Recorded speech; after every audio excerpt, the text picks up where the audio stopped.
Hello, and welcome to the History of Rome, Episode 161, The Swamps of Ravenna.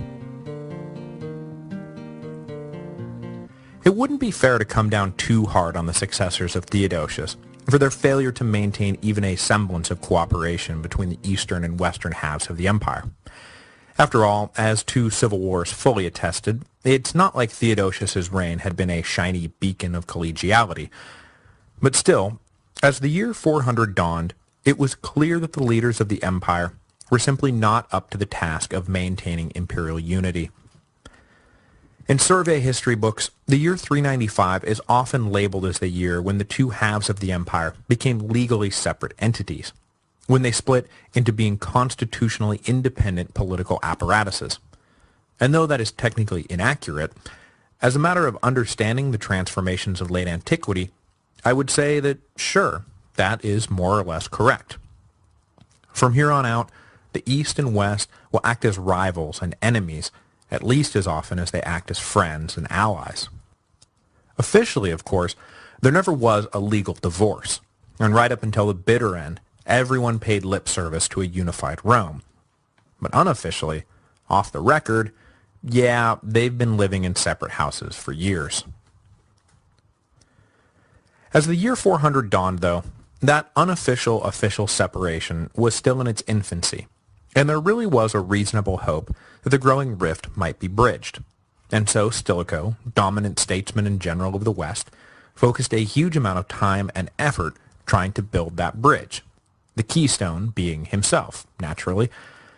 But in the end, he wound up spending so much time and effort on the project that he neglected like half the provinces that it was his sworn duty to protect.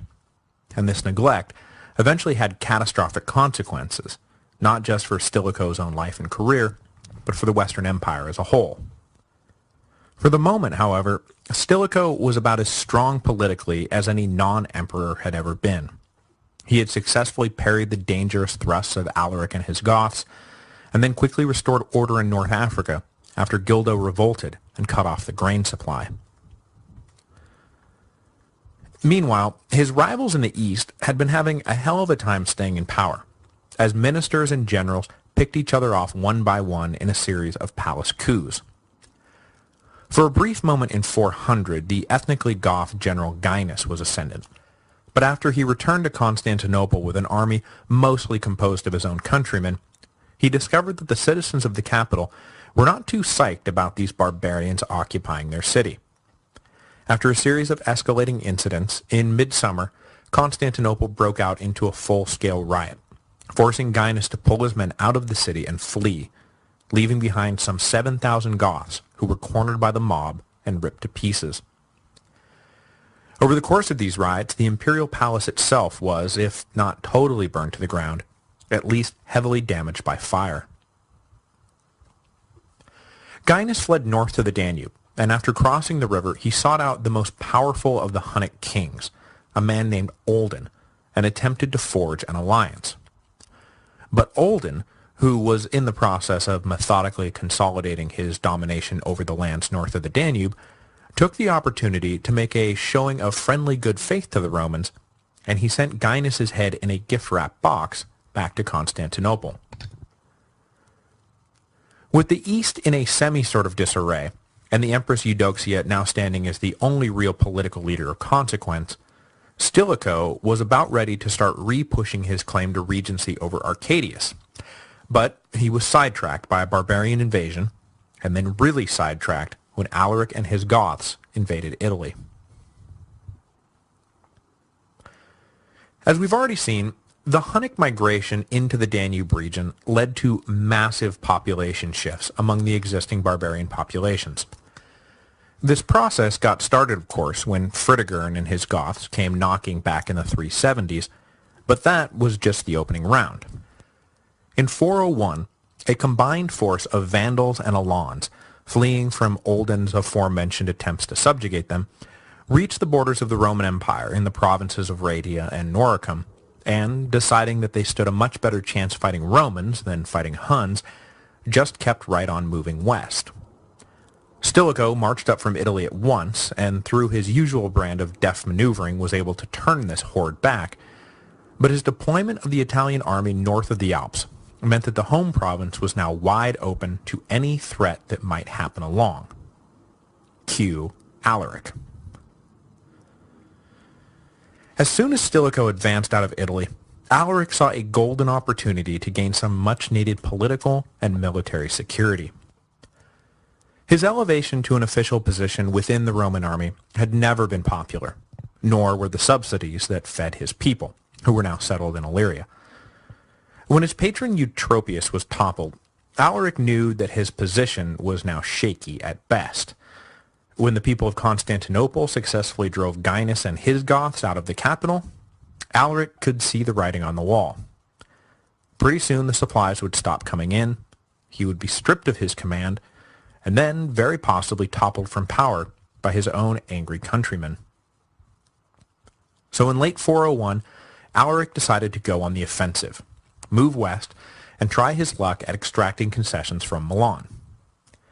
It was a risky bet because by crossing the Alps, Alaric was breaking his contract with Constantinople, so this was an all-or-nothing sort of play. He was preemptively burning his political bridges to the east. But while a risky bet, it was not necessarily a bad bet. With the bulk of the Western army engaged along the Upper Rhine, Alaric was able to enter Italy completely unchallenged, and then pretty much do whatever he wanted. The Gothic king initially got bogged down besieging the key fortress city of Aquileia, but he quickly and wisely gave that up, and decided to turn his attention to lower-hanging fruit. For the rest of the winter, the Goths ran amok throughout northern Italy, while the Roman authorities could only look on helplessly. Honorius and his house guard at Milan could do nothing about Alaric, and Stilicho, his campaign against the Vandals et al. Pretty much wrapped up, was trapped on the wrong side of the snowed-in Alpine passes.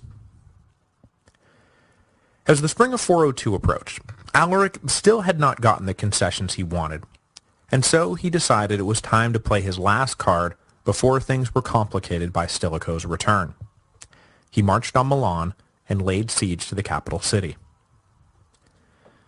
Now, he never really had a hope in hell of taking Milan, but he wanted to spook the young Emperor Honorius into authorizing subsidies to the Goths that would make up for the subsidies from Constantinople Alaric had given up by crossing the Alps.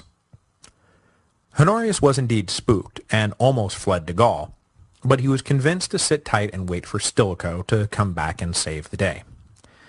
The emperor did not have to wait long. The minute the passes thawed out in March of 402, Stilicho was riding back into Italy at top speed to save the day, helpfully backed by an even stronger army than he had left with. Knowing that he would immediately be engaging the Goths upon his return to Italy, Stilicho had ensured that part of the settlements of the previous year included barbarian troops promising to enroll as auxiliaries in the Roman army. When this even stronger Roman army entered Italy, the disappointed Alaric was forced to withdraw from Milan, having gained no concessions from the Western court. Alaric and Stilicho then picked up where they had left off and proceeded to dance around each other in the countryside southwest of the capital. But unlike their two previous encounters, this time they would actually meet in battle.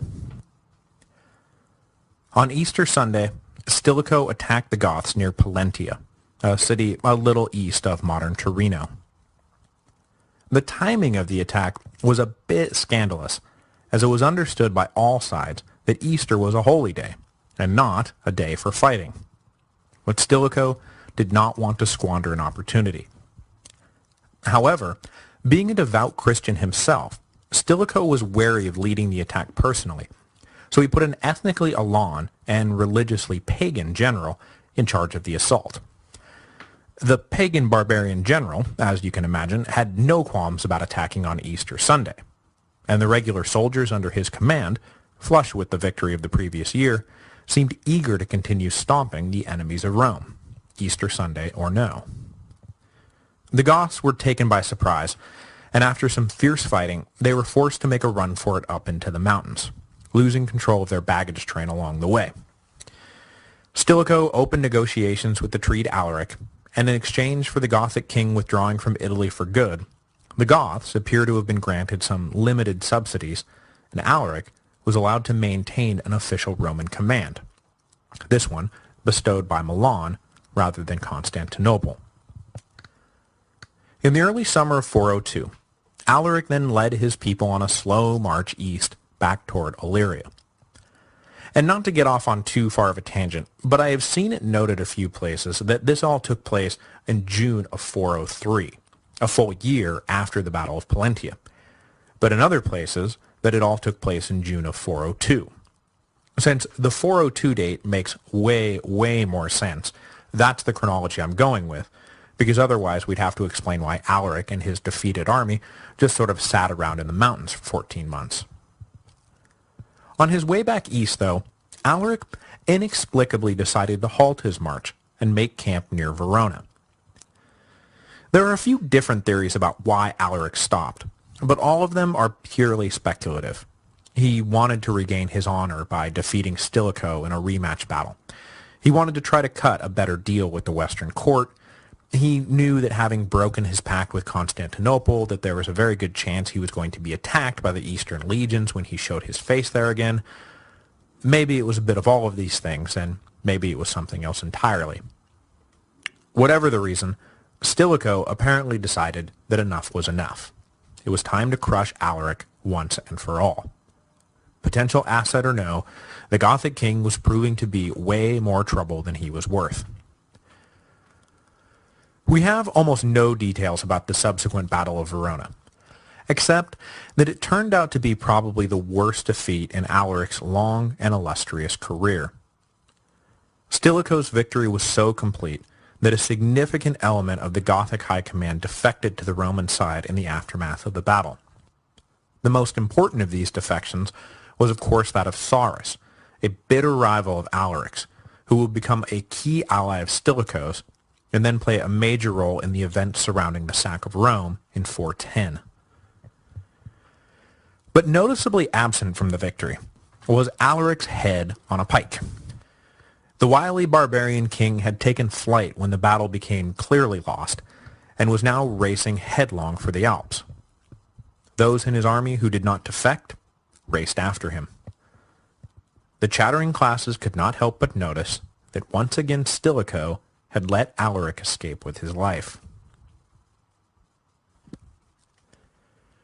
Probably the most important legacy of the brief Gothic invasion of Italy was Stilicho's decision to move the seat of Western imperial power from Milan to Ravenna.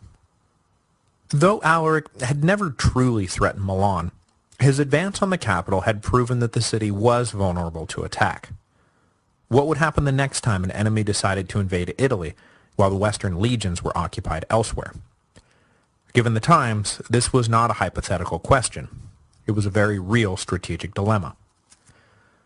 Milan may have been heavily fortified, but it was still easily approachable. Ravenna, on the other hand, was surrounded by a ring of dense marshlands that rendered any overland approach a logistical nightmare. Hidden away behind these swamps, the Western emperors would now be safe from the inevitable enemy invasions that Stilicho could see looming on the horizon. The move to Ravenna is a depressing reminder of how far the empire has fallen. When Rome was at its height, no one thought twice about the capital being located in, well, Rome, which was stuck inconveniently down some random peninsula. No threat was so great, no enemy so dangerous, that the extra time and energy it took to run the empire from Rome really factored into anyone's thinking. With the arrival of the crisis of the 3rd century, though, that extra time and energy began to loom large, and the imperial court was moved to Milan, which put the emperors on the front line and allowed them to move quickly from crisis point to crisis point. The move to Milan was an admission that the Golden Age was dead and gone, but at least it was an aggressive response to an extremely difficult situation. The move to Ravenna, however, was an admission that the empire was becoming helpless. Its emperors no longer commanded the world from a recliner on the Palatine Hill, nor did they sit perched atop the walls of Milan, armor donned, ready to spring into action. No, instead they now cowered behind a ring of marshes, play-acting as if they really still were the kings of the world. It made sense strategically for Stilicho to tuck Honorius away in a safe little pocket given the limited resources at his disposal, but still, oh, how the mighty have fallen. At around this same time, it appears that Stilicho made another key decision, that while making perfect sense given the geopolitical realities he was facing, would have profound consequences for the empire. Since the foundation of the Tetrarchy, the Roman capital of the Gallic frontier had always been Trier, located along the lower Rhine. But at some point in the early 5th century, the capital was shifted some 500 kilometers south to the city of Lyon. This shortened the supply and communication lines between the imperial court and its Gallic satellite, which was necessary given the insecurity of the Rhine frontier, but it was also a clear signal that Rome was repositioning itself for a tighter defense of the inner empire, at the expense of its northern territories. The citizens of Britain and the lower Rhine were now basically on their own, and it would not take them long to wake up to the fact that they were still paying taxes to an empire that had given up trying to protect them. The main beneficiaries of this withdrawal turned out to be the Franks. Going back to the days of Constantine, the Franks had slowly but steadily migrated and settled their way into becoming the dominant political and military force along the lower Rhine. Their territory straddled both sides of the river, and as the emperors of Rome dealt with difficulties elsewhere, it became convenient to sign treaties with the Frankish kings, granting them de facto independence in exchange for a promise to defend the frontier from other barbarian groups. When the Roman authorities began to withdraw from the north, the local landed nobility was understandably worried about what this meant for them, and so they too turned to the Franks, cutting deals with them to protect the nobility's property in exchange for food and cash. This alliance between the increasingly non-Roman aligned nobility of northern Gaul and the increasingly disinterested and ever-becoming Romanized Franks would form the backbone of the Frankish kingdom that would one day rename Gaul and give us Charlemagne. But that is still an upheaval or two away, so let's get back to what happened next. In late 405, perhaps a bit sooner than Stilicho would have hoped, one of those inevitable invasions of Italy inevitably came crashing down into Italy. The man behind the invasion was a new player on the board, but he was driven by what should now be a familiar reason: the continued expansion of the Huns. Said new player was a Gothic king named Radagaisus, who ruled the pagan Goths who still lived on the north side of the Danube River. He had managed to hold his own against the Huns thus far, but Olden's push to subjugate all local nations to the Huns finally became intolerable, and Radagaisus led his people across the Danube into Roman territory and then into Italy itself.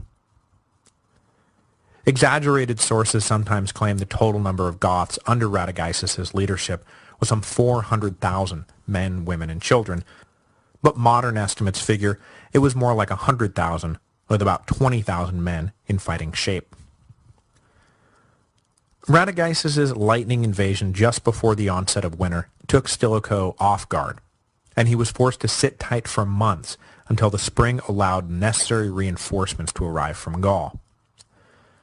In the meantime, Radagaisus divided his followers into 3 groups and set them to plundering.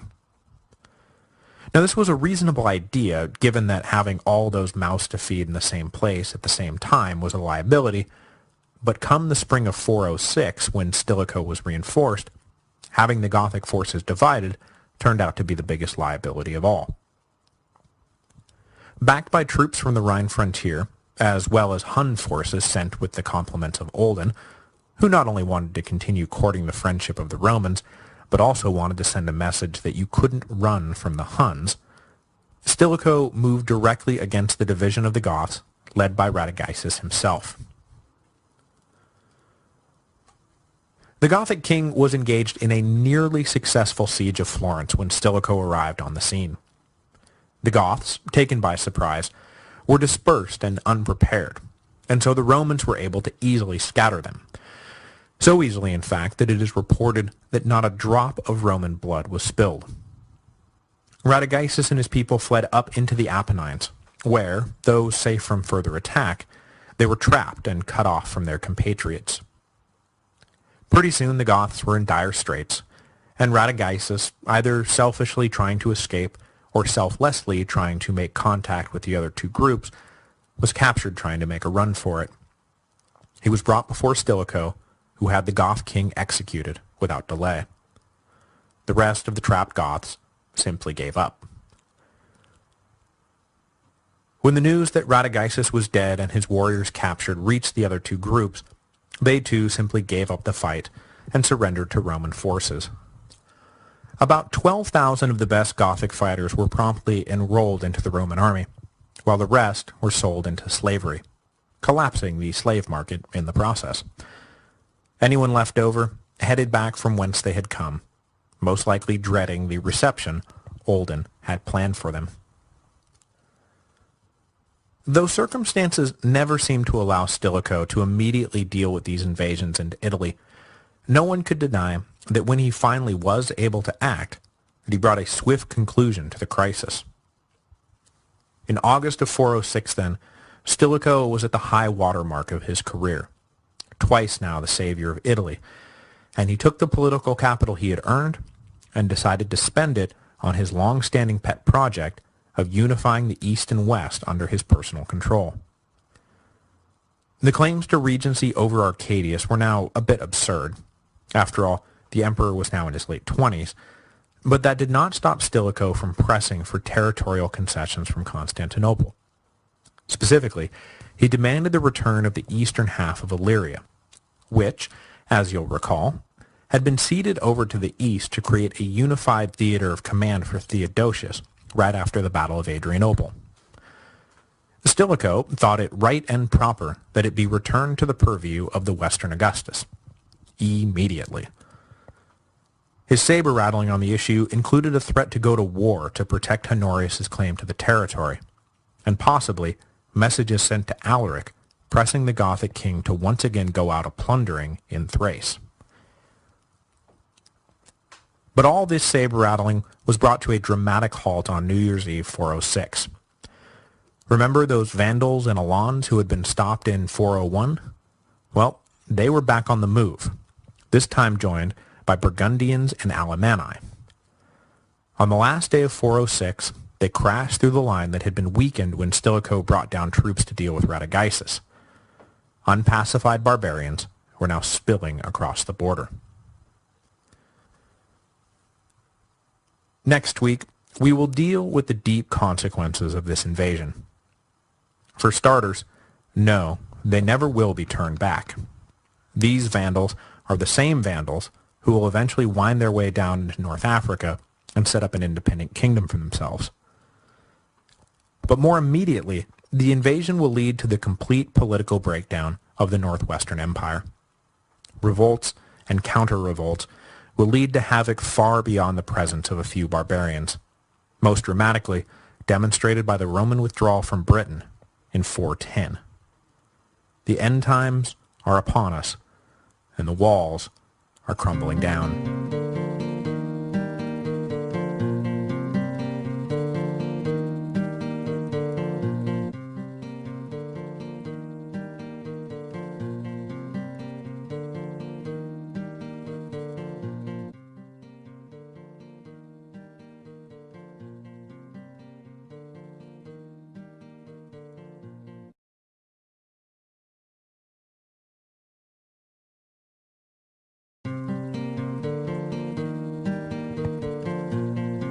Hello, and welcome to the History of Rome, Episode 162, Opening the Floodgates. On New Year's Eve 406 AD, a massive horde of barbarians crashed across the Lower Rhine and began spilling into the interior of the Roman Empire. The mixed group included Vandals, Alans, Burgundians, and Alemanni, and their combined strength overwhelmed the local Roman defenses. Well, local Roman defenses isn't entirely accurate. For the most part, the legions proper had been pulled south, either to bolster the defenses of the Upper Rhine or to augment Stilicho's Italian army as he faced off against Radagaisus's invading Goths. The northern section of the frontier was thus protected only by the allied Franks. The Franks fought hard to stop the invasion. After all, the Lower Rhine was now as much their territory as it was the Romans', but they were simply unable to hold the line. So the hordes poured in, and when they did, they triggered a series of upheavals that completely remade the political map of the Western Empire. Stilicho, as I mentioned at the end of last week, got this news while he was in the middle of rattling his saber at Constantinople and demanding the return of Illyria to the Western sphere of influence. Sitting at the head of an army that had been reinforced by troops from the Rhine and some 12,000 Gothic warriors from Radagaisus's group, Stilicho was feeling pretty confident about his military position and wanted to press home his advantage. Now, there are some good long-term reasons for Stilicho being so obsessed with the return of Illyria. For starters, it was the gateway to Italy, and with Constantinople showing little interest in using its resources to defend the eastern ends of the Alpine passes, the leaders of the Western court needed to take matters into their own hands. Beyond that was the fact that Illyria was a prime recruiting ground for soldiers. Stilicho had taken a lot of flack from the Senate for his reliance on barbarian mercenaries, but at the same time, they had consistently resisted all efforts to draft young men from their estates into service. So Illyria promised to be a nice answer to the conundrum. But though these were noble and legitimate reasons for Stilicho's eastern focus, there was no escaping the fact that the decision to use his newly enlarged army as a political tool to menace Constantinople necessarily meant leaving the northern Rhine frontier dangerously under-garrisoned. Though the particulars are different, this all reminds me a great deal of the empire round about 260, when Gallienus chose to prioritize the Danube frontier over the Rhine frontier. Rather than playing the role of Postumus and adopting a purely Western-centric political and military posture, Stilicho instead decided to play the role of Gallienus, turn his attention east, and essentially leave Gaul to its fate. The Romans had defeated Radagaisus in August of 406, which left Stilicho plenty of time to send the Rhine legions back north, possibly even reinforced by the new Gothic recruits before winter set in. But he was so intent on the east that he kept his forces united in Italy. Gaul was overwhelmed by invading barbarians, permanently, I might add, just 6 months later. Then again, Italy had been invaded twice in the last 5 years, so Stilicho's decision to focus on his eastern flank rather than his northern flank is somewhat understandable. But in choosing to follow Gallienus's lead, Stilicho all but guaranteed that someone would step in to play the role of Postumus. And as soon as the barbarians crossed into Gaul, that someone stepped up. Right on cue, Flavius Claudius Constantius, the senior commander on the island of Britain, and the man history will come to know as Constantine III, was hailed as Augustus by his troops in early 407. So now the West was not just under attack, it was in revolt. Super. Constantine III was in no way related to his namesake, nor was he related in any way to any existing noble family. He was a common soldier who had risen up through the ranks, and he attained his senior command by way of a military coup. The Roman occupation of Britain was gasping its last in the early 400s, and one of the symptoms of its fatal affliction was a breakdown in the solidarity of the occupying forces themselves. In 406, a series of coups and counter-coups threw up and then threw out senior generals at a frightening clip. When the invasion of Gaul began, a man named Gratian, about whom we know nothing, happened to be in charge. As the reports came in describing the barbarian flood, Gratian hesitated over whether to respond, irking the patriotic Roman element of the British army, who wanted to immediately cross over to Gaul and help turn back the hordes. Ambitious and capable, Constantine exploited Gratian's inaction, promised that if he were in charge they would have sailed for Gaul yesterday, and then successfully ousted Gratian from power. Good to his word, after being hailed as Augustus, Constantine gathered up all the mobile Roman forces on the island, put them on ships, and sailed them for Gaul. To which the people of Britain said, "Wait, what now? All of the Roman mobile forces? Can't you just—" But it was too late. The Romano-British citizens could only watch them go. "Okay, but, what about us? Hello? Are you leaving for good, or what? Hello?" As soon as he arrived in northern Gaul, Constantine set about winning the loyalty of every Roman garrison in the area. Glad just to have someone around who seemed interested in doing something about the barbarians, the local troops were easily won over, and pretty soon Constantine had a decent-sized force behind him. But though his army was growing, it was still in no shape to head off into battle just yet, and so the invading barbarians were free to roam northern Gaul unimpeded. They sacked city after city, including the fairly important city of Mainz, before turning their attention to Trier itself.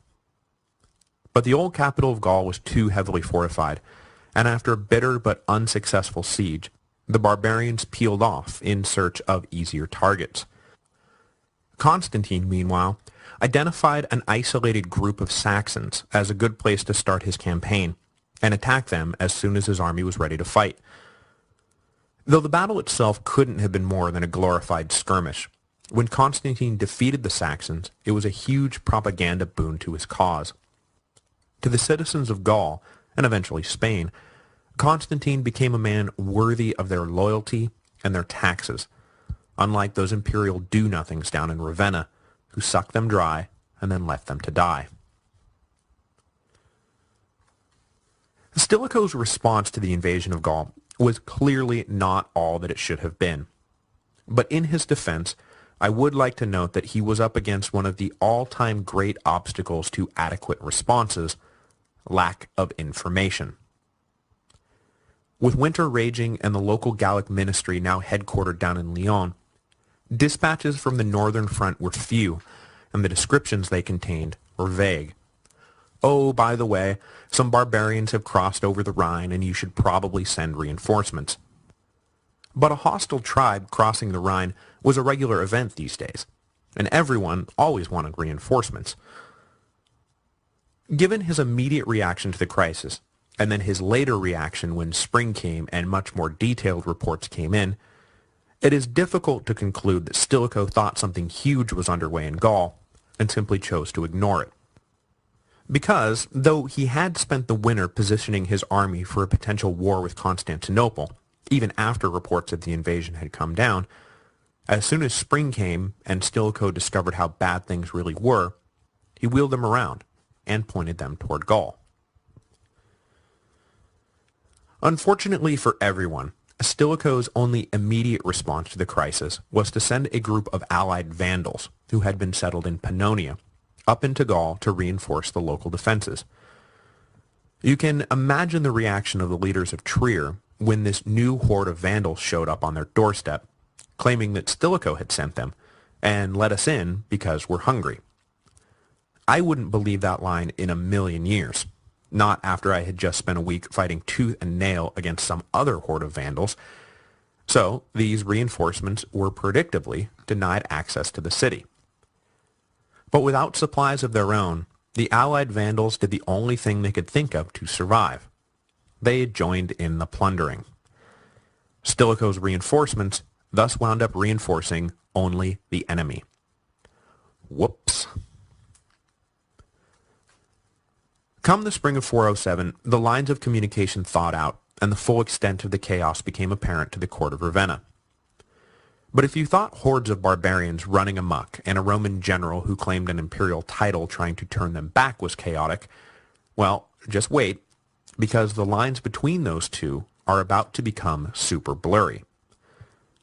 See, what we have here is not one monolithic barbarian horde, so much as dozens of smaller groups, all with independent motives swirling around in independent directions. In the middle of the swirl was Constantine and his regular Roman forces. He was aware that he had no hope of restoring order to Gaul solely by way of the sword, so Constantine opened negotiations with the various barbarian kings and chieftains. For their part, these barbarian leaders recognized that they would not have the upper hand forever, and that it might be better to deal with the Romans than fight them. After all, who wanted to be sent back east to face off against the Huns? So when Constantine's envoys came round saying that their general had assumed imperial title and was in a position to make a deal, they listened. Not all of them listened, but enough of them did that pretty soon Constantine's ranks were swelled by the very barbarians he had come down to fight. Having successfully co-opted swaths of the barbarians, Constantine was then further bolstered by the defection of most of the Spanish nobility to his cause. The self-proclaimed Augustus was, after all, the only thing standing between the remaining loose barbarians and Hispania. Down in Ravenna, then, Stilicho was left to sort through a very complicated mess. Over here you have barbarian intruders. Okay, they need to be fought off. Over there, you have Constantine fighting them off, but only after illegally donning the purple, and we can't have that. But over here, you have barbarians who have joined with Constantine and his Roman forces. Are they allies because they're fighting the unrepentant barbarian invaders, or are they enemies because they're fighting for an imperial usurper? In what order do you prioritize your response to all this? Stilicho surveyed the mess and ordered his priorities, and in the process sowed as many of the seeds of his own downfall as his enemies would ever need to take him down. Stilicho decided that the first priority would be Constantine. There is absolutely no way you can tolerate self-proclaimed emperors, so all of Stilicho's subsequent preparations were aimed at battle with the usurper rather than battle with the still loose barbarians. There was a practical element to the decision, as Constantine had moved south and taken control of Lyon. The majority of the loose barbarians were still running amok in northern Gaul, so Stilicho was going to have to go through Constantine to get to them anyway. Might as well settle family business along the way. But the senatorial aristocracy of Italy and southern Gaul was mortified at Stilicho's decision. The empire has been overrun by no good smelly barbarians, and you're going to use our precious military resources to attack the one guy who's actually been doing something about the invasion? This did not sit well at all. But that would not be the half of it. As Stilicho was remustering his army at the city of Pavia, just on the Italian side of the Alps, he sent word to Alaric that there would be no war with Constantinople that year, and that as such, the Gothic king's services would not be required. But the thing is that just a few months before, Stilicho had ordered Alaric to move south and occupy Epirus, a clear violation of a number of agreements between Ravenna, Constantinople, and the Goths, and it was a move clearly designed to set up Stilicho's crossing of the Adriatic. But now, it was just an extremely provocative maneuver that was just sort of hanging out there. Having footed the bill for, well, let's call it what it was, the invasion of Epirus, Alaric was less than enthused to hear that there would be no further campaign, because that meant there would be no further capture of booty to offset his expenditures. Plus, now he faced potential reprisals from the east for his unprovoked aggression. So Alaric sent a note back to Stilicho, demanding 4,000 pounds of gold to cover Gothic expenses. Now it was Stilicho's turn to be less than enthused, but Alaric had him over a barrel. The Italian army couldn't march on Gaul with hostile Goths threatening their rear, a fact that both sides could plainly see. So Stilicho recommended to the Senate that Alaric be paid. He was able to force the measure through, and the Senate approved the funds, but no one was very happy that a Vandal general was making them hand over gold to a Gothic king so that said Vandal general could go off and fight a Roman army, currently engaged in operations against hostile barbarians. With his rear secured, Stilicho was finally able to launch a counterattack.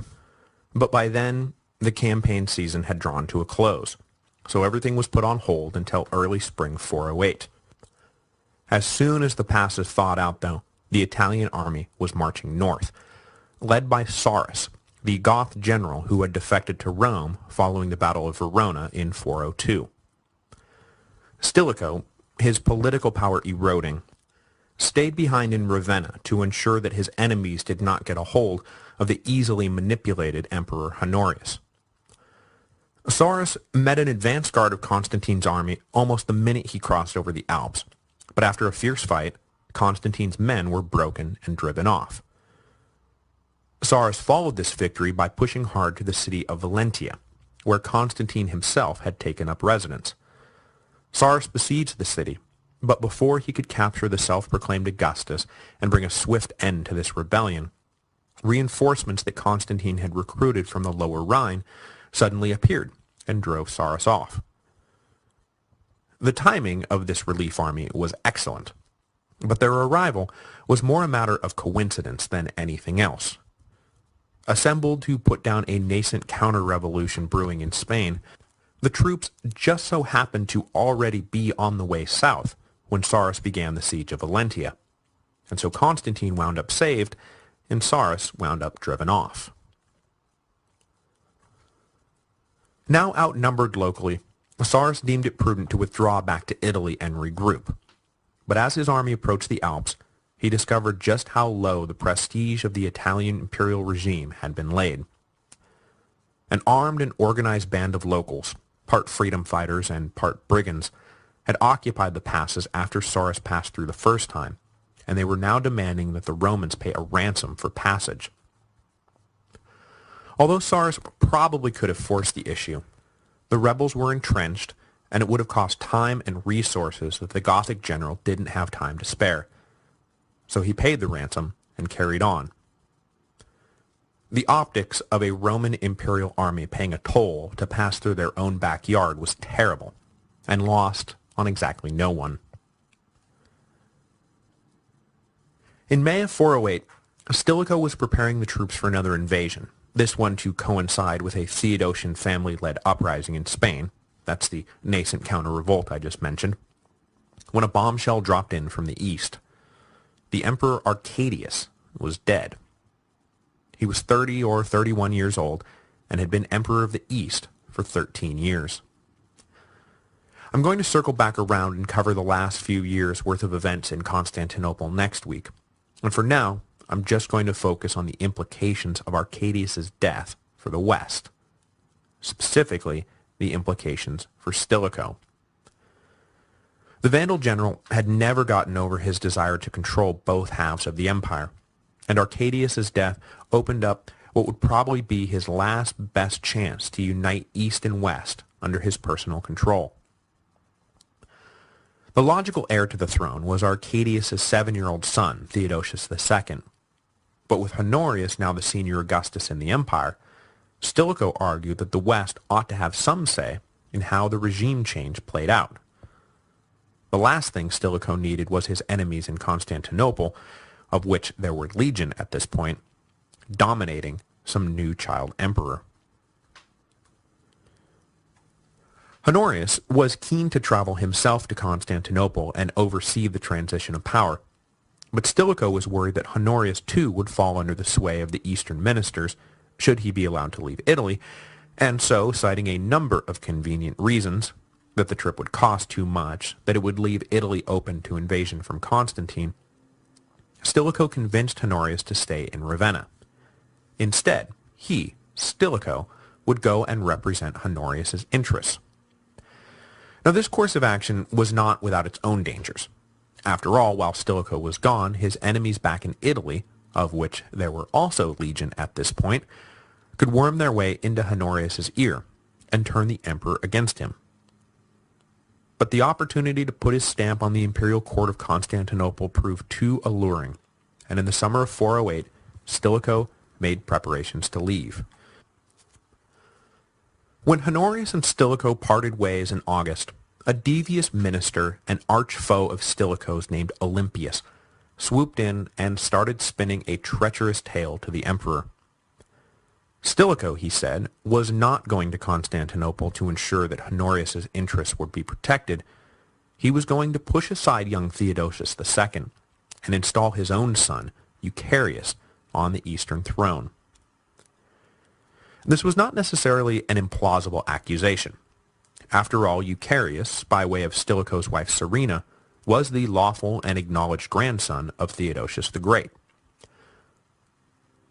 No one these days believes that this was actually what Stilicho was up to, but at the time it was an easily believable rumor. Malleable Honorius listened intently to these accusations and decided to buy into them hook, line, and sinker. Before Stilicho was even out of Italy, his enemies in the west had already turned the emperor against him. In August 408, Honorius and his court, sans Stilicho, traveled to Pavia to inspect the troops. Upon their arrival, Olympius set to work spinning more treacherous tales of Stilicho's treachery to the rank-and-file soldiers. Added to the rumor that Stilicho was neglecting his responsibilities because he was busy trying to take over the Eastern Empire, was the more immediately offensive rumor that Stilicho planned to put Alaric in charge of the war against Constantine, which was too much for the Roman troops to bear. When everyone was good and riled up, Olympius gave the signal, and a full-blown mutiny broke out.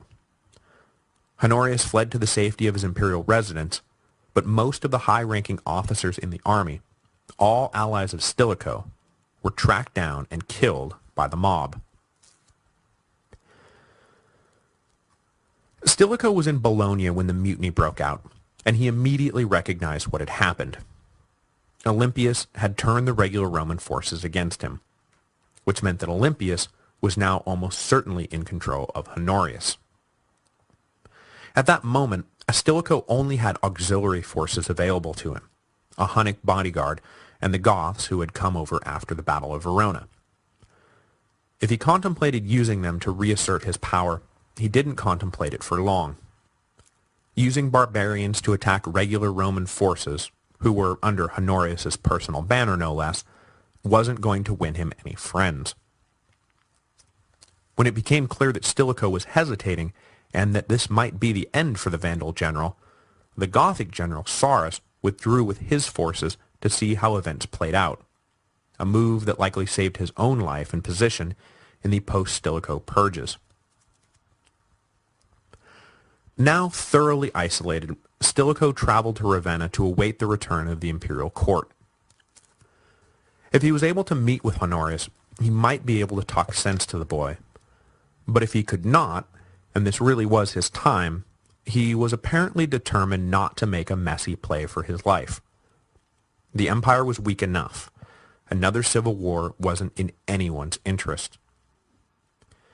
Stilicho took refuge in a church, but pretty soon imperial soldiers came knocking. They had a letter stating that Stilicho was to be taken into custody. After being promised that their refugee was not going to be harmed, the priest stepped aside and Stilicho was led away. But as soon as the company passed the threshold of the church, the captain of the guard pulled out another letter, this one stating that for crimes against the state, Stilicho was to be executed at once.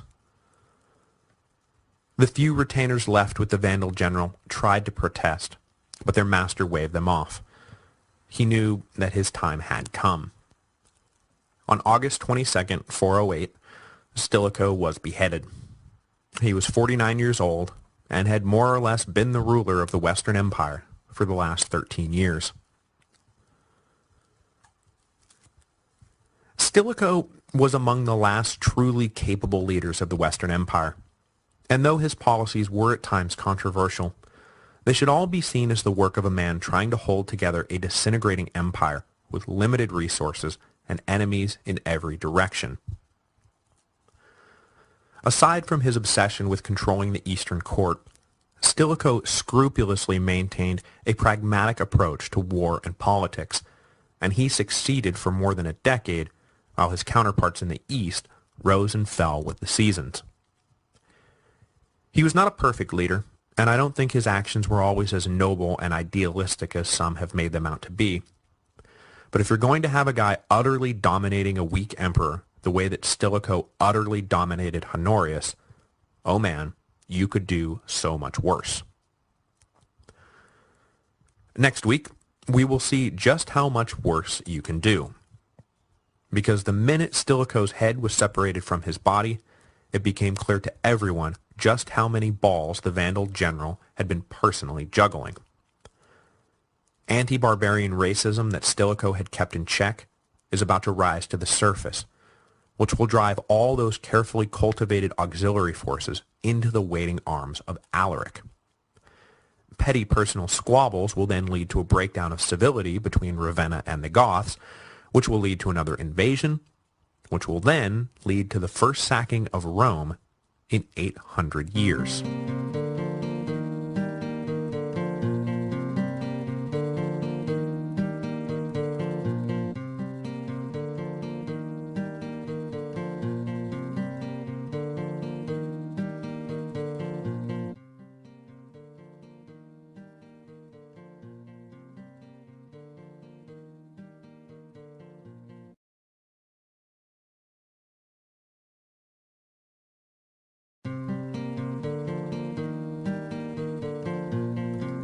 Hello, and welcome to the History of Rome.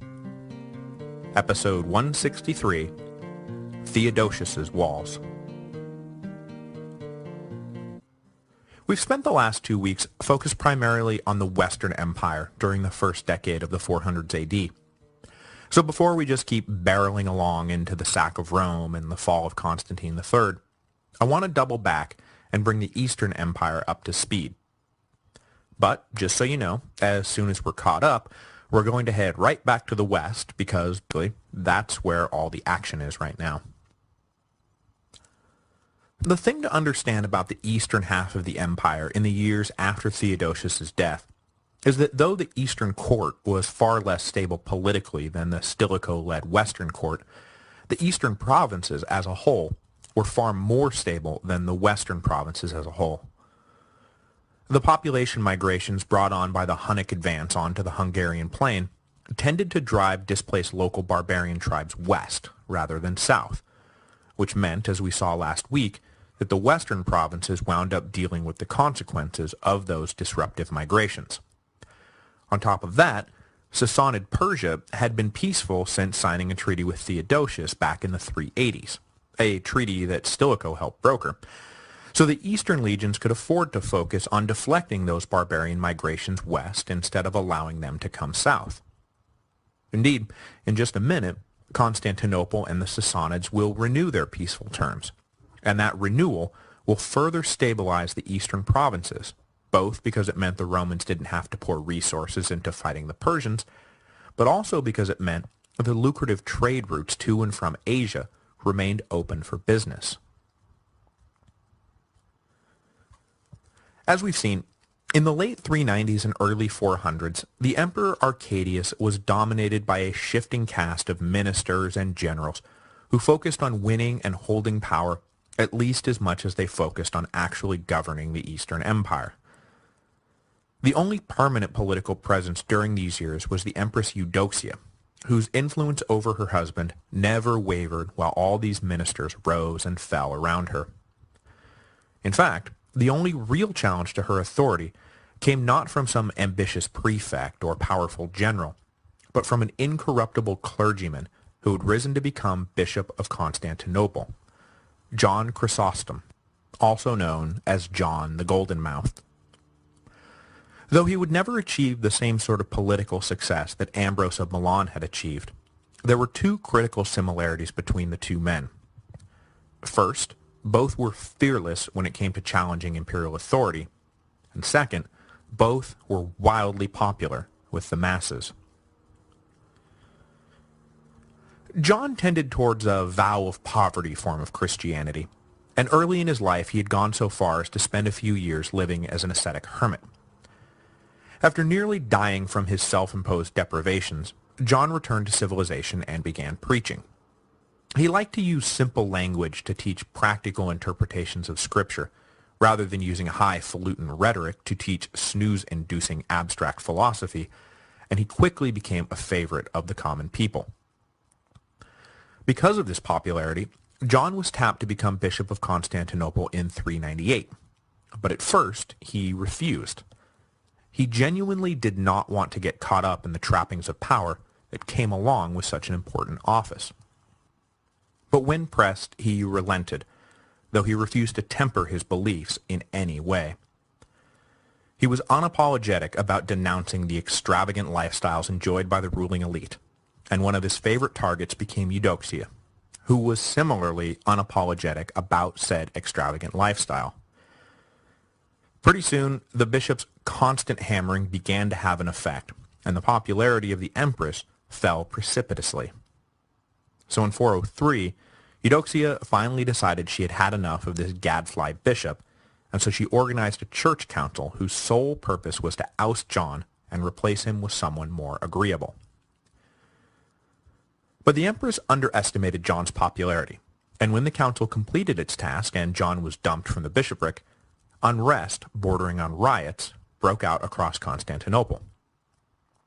Plus, on the very night that John was taken into imperial custody in advance of his expected banishment, an earthquake struck, which almost everyone, including the empress herself, took to be a sign of God's displeasure with how they had treated the bishop. He was released from custody and reinstated to his position at once. This brush with exile dampened John's spirit not at all. The very next year, a silver statue of Eudoxia was erected near the bishop's church, which sent him straight to the pulpit to denounce both the empress and her shiny new statue.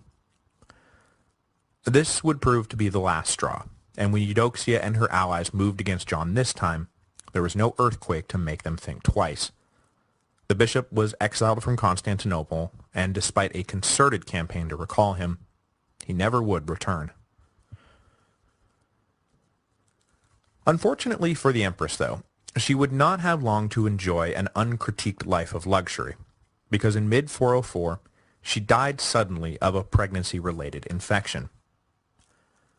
Though it's really not polite to dance on anyone's grave, objectively speaking, it's hard not to see Eudoxia's death as a net positive for the empire, because it cleared room for the new Praetorian prefect, Flavius Anthemius, to rise up and seize hold of power. Without a jealous empress around to potentially stab him in the back, Anthemius was able to dominate the Eastern emperors for the next decade, first Arcadius and then Theodosius II, and see to it that the empire was run with a consistent competence it had not enjoyed in years.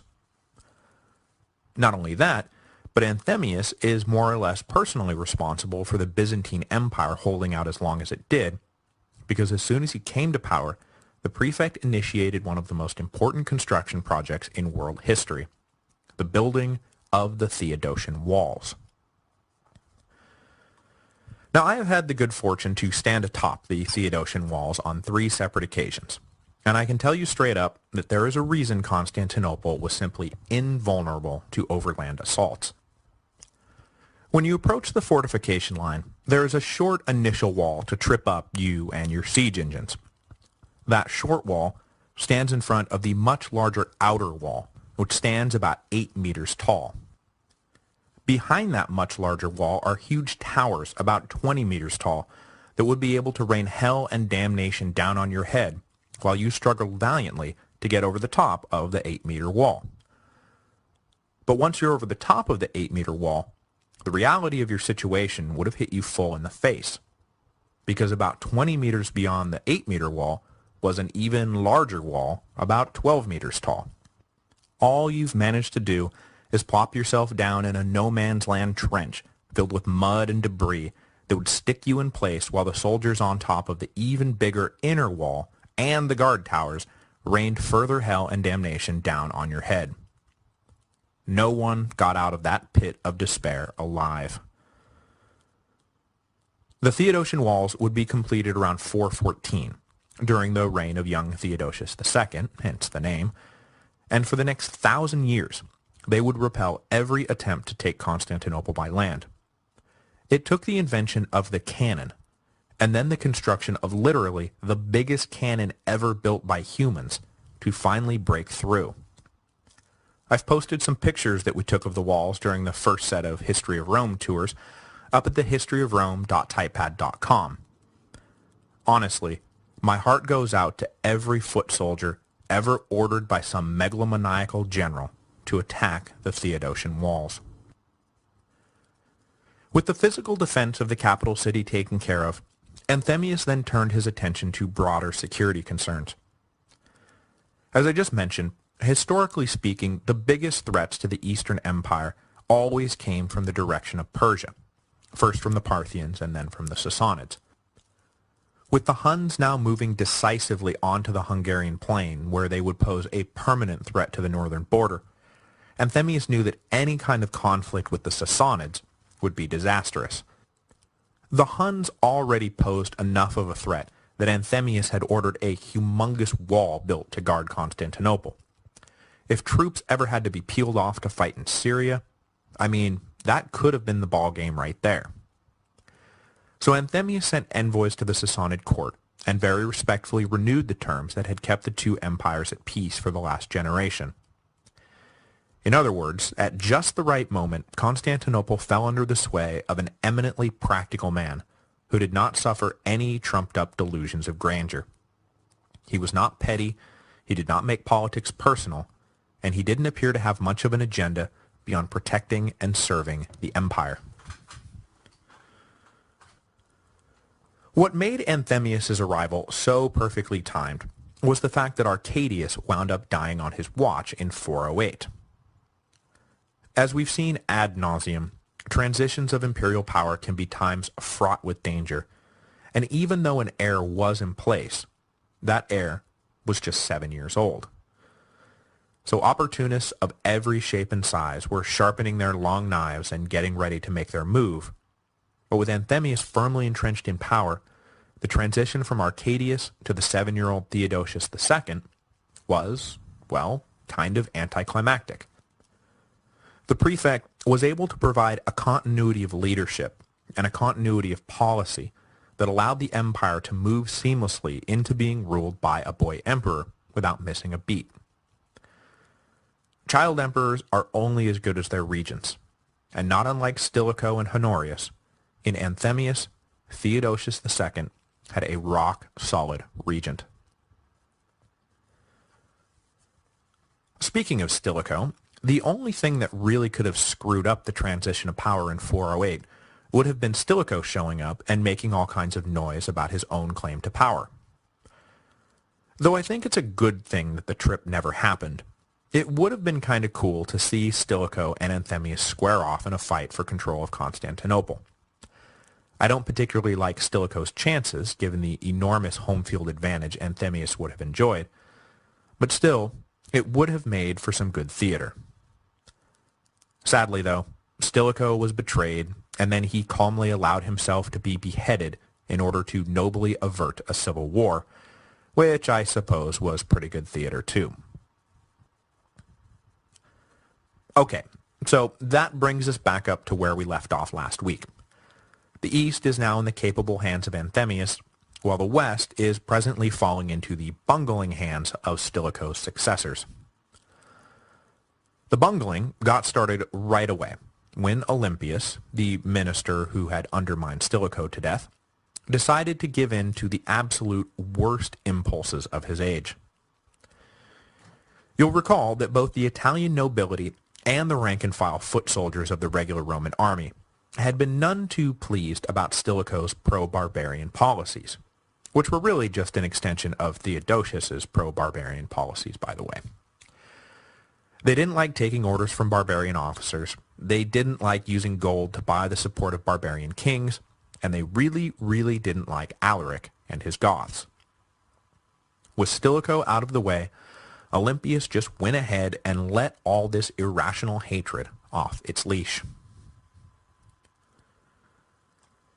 When Radagaisus was defeated in 406, those 12,000 Gothic warriors who were incorporated into Stilicho's army brought their families along with them. Essentially, their wives and children were exempted from being sold into slavery. These Gothic families were then split up and settled across dozens of Italian municipalities, partly to give them a place to live, but partly to act as hostages to keep the men in line. In the late summer 408, Olympius announced that the presence of Gothic families in Italian cities would no longer be tolerated. So, did he ask them nicely to leave? Did he send soldiers to forcibly eject them? No, he put out an order that they were all to be slaughtered. Literally, I want you to murder every Gothic woman and every Gothic child you can find. Whatever good Olympius thought this insanely cruel order would accomplish, and he must have thought it would accomplish something good, the only lasting impact it had was to drive those 12,000 warriors right out of the Roman camp. With Italy momentarily consumed by genocidal chaos, the Goth warriors abandoned their posts and marched straight for the one man who could offer them asylum, Alaric. In a flash, the Gothic king went from potentially marginalized figure in a post-Stilicho geopolitical world back to major player. Also in a flash, the Roman army lost 12,000 soldiers. Genocide is as morally reprehensible a thing as exists in the world, but rarely does it so immediately blow up in the face of the perpetrators. Really, the massacre of the Goth families was just so unbelievably stupid, I'm kind of at a loss for words.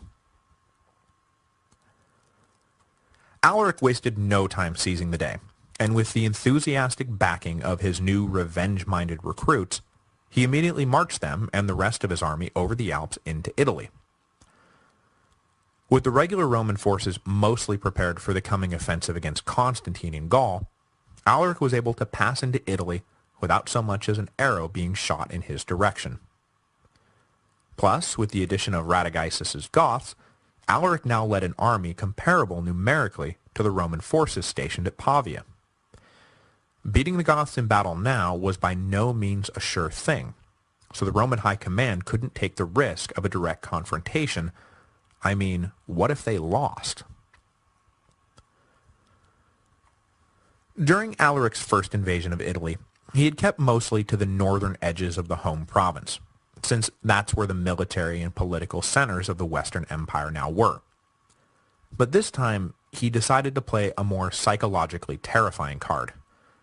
Bypassing Aquileia and Ravenna and Milan, Alaric led his Goths due south on a beeline directly for Rome. Now at this point, Alaric had absolutely no intention of sacking the Eternal City. His plan was to simply set up a blockade, make demands, and wait for the Senate to cave, which he did, and which they then did. Alaric surrounded the city, preventing all food and supplies from entering Rome, and then demanded 5,000 pounds of gold, 30,000 pounds of silver, and all manner of silks and linens and furs to clothe his people. He also demanded the release of the 40,000-odd Goths who had been sold into slavery following Radagaisus's defeat. Not that he really needed to stand firm on that last point. As soon as Alaric entered Italy, most of the recently enslaved Goths just walked away from their new masters and joined his army.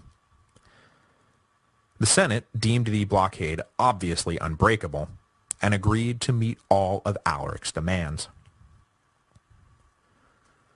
The slaves freed, the Senate humiliated, and the Goths now struggling under the weight of 35,000 pounds of precious metal, Alaric called off the blockade and returned north to negotiate further concessions from Honorius.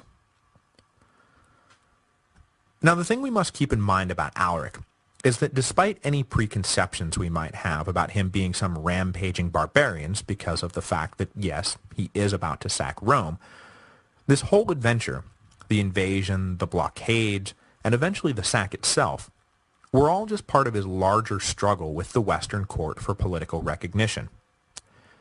At no point was Alaric engaged in some attempt to destroy the Roman Empire. just the opposite. What he wanted more than anything else was a legitimate place for himself and his people within the Roman Empire. In initiating the blockade, he was demonstrating how powerful he now was. And in breaking off the blockade, he was demonstrating that he was fully capable of bargaining in good faith. So when he met with Honorius' agents in late 408 and early 409, he had every reasonable hope that an agreement could be reached, that the Romans would grant some sort of territorial independence to the Goths in Illyria, where they would be safe from future genocidal massacres, and that Alaric would once again be made a high-ranking general in the Roman army. But Honorius was still under the sway of the suicidally anti-barbarian Olympius, and so the negotiations went nowhere. Frustrated that the emperor did not seem to have gotten the message, in early 409 Alaric marched back to Rome and blockaded the city a second time. The people of Rome offered no resistance, and the cowed Senate seemed positively eager to help Alaric get what he wanted out of Honorius, because otherwise he was just going to keep showing up on their doorstep. While Alaric was once again encamped outside Rome, Honorius and his ministers took steps to ensure that they would be able to focus exclusively on the Gothic question, at least for the next little while. Headquartered up in Arles in Gaul, the usurper Constantine III was delighted when he opened up a package from Honorius one day in the spring of 409 and found that it contained a purple cloak, a clear signal that Ravenna now recognized Constantine's claim to imperium over Gaul and Britain. In the great back and forth of imperial politics, Constantine had just been surpassed by Alaric as the greater threat, and so he suddenly got what he had been asking for the last 2 years. With the northern frontier temporarily free from the threat of invasion, Ravenna then turned its attention back to the question of Alaric, and received an embassy of senators from Rome to help them talk through the issue. The senators, obviously, recommended that Honorius grant Alaric's demands. We don't like it any more than you do, but the Goths are just too strong at the moment. This is no time to get pig-headed. So when Alaric came back north to resume negotiations, things went a bit smoother. This time, the two sides agreed in principle to political independence for the Goths in Illyria, as well as an annual stipend of gold and grain to keep them happy and fed. But Honorius refused to yield on the point of giving Alaric an official position in the Roman military. Talks looked like they were about to break down again when Alaric shocked everyone by suddenly abandoning almost everything he had been asking for. Gone was the request for an independent Gothic state in Illyria. Gone were the payments of gold, and gone was the military commission.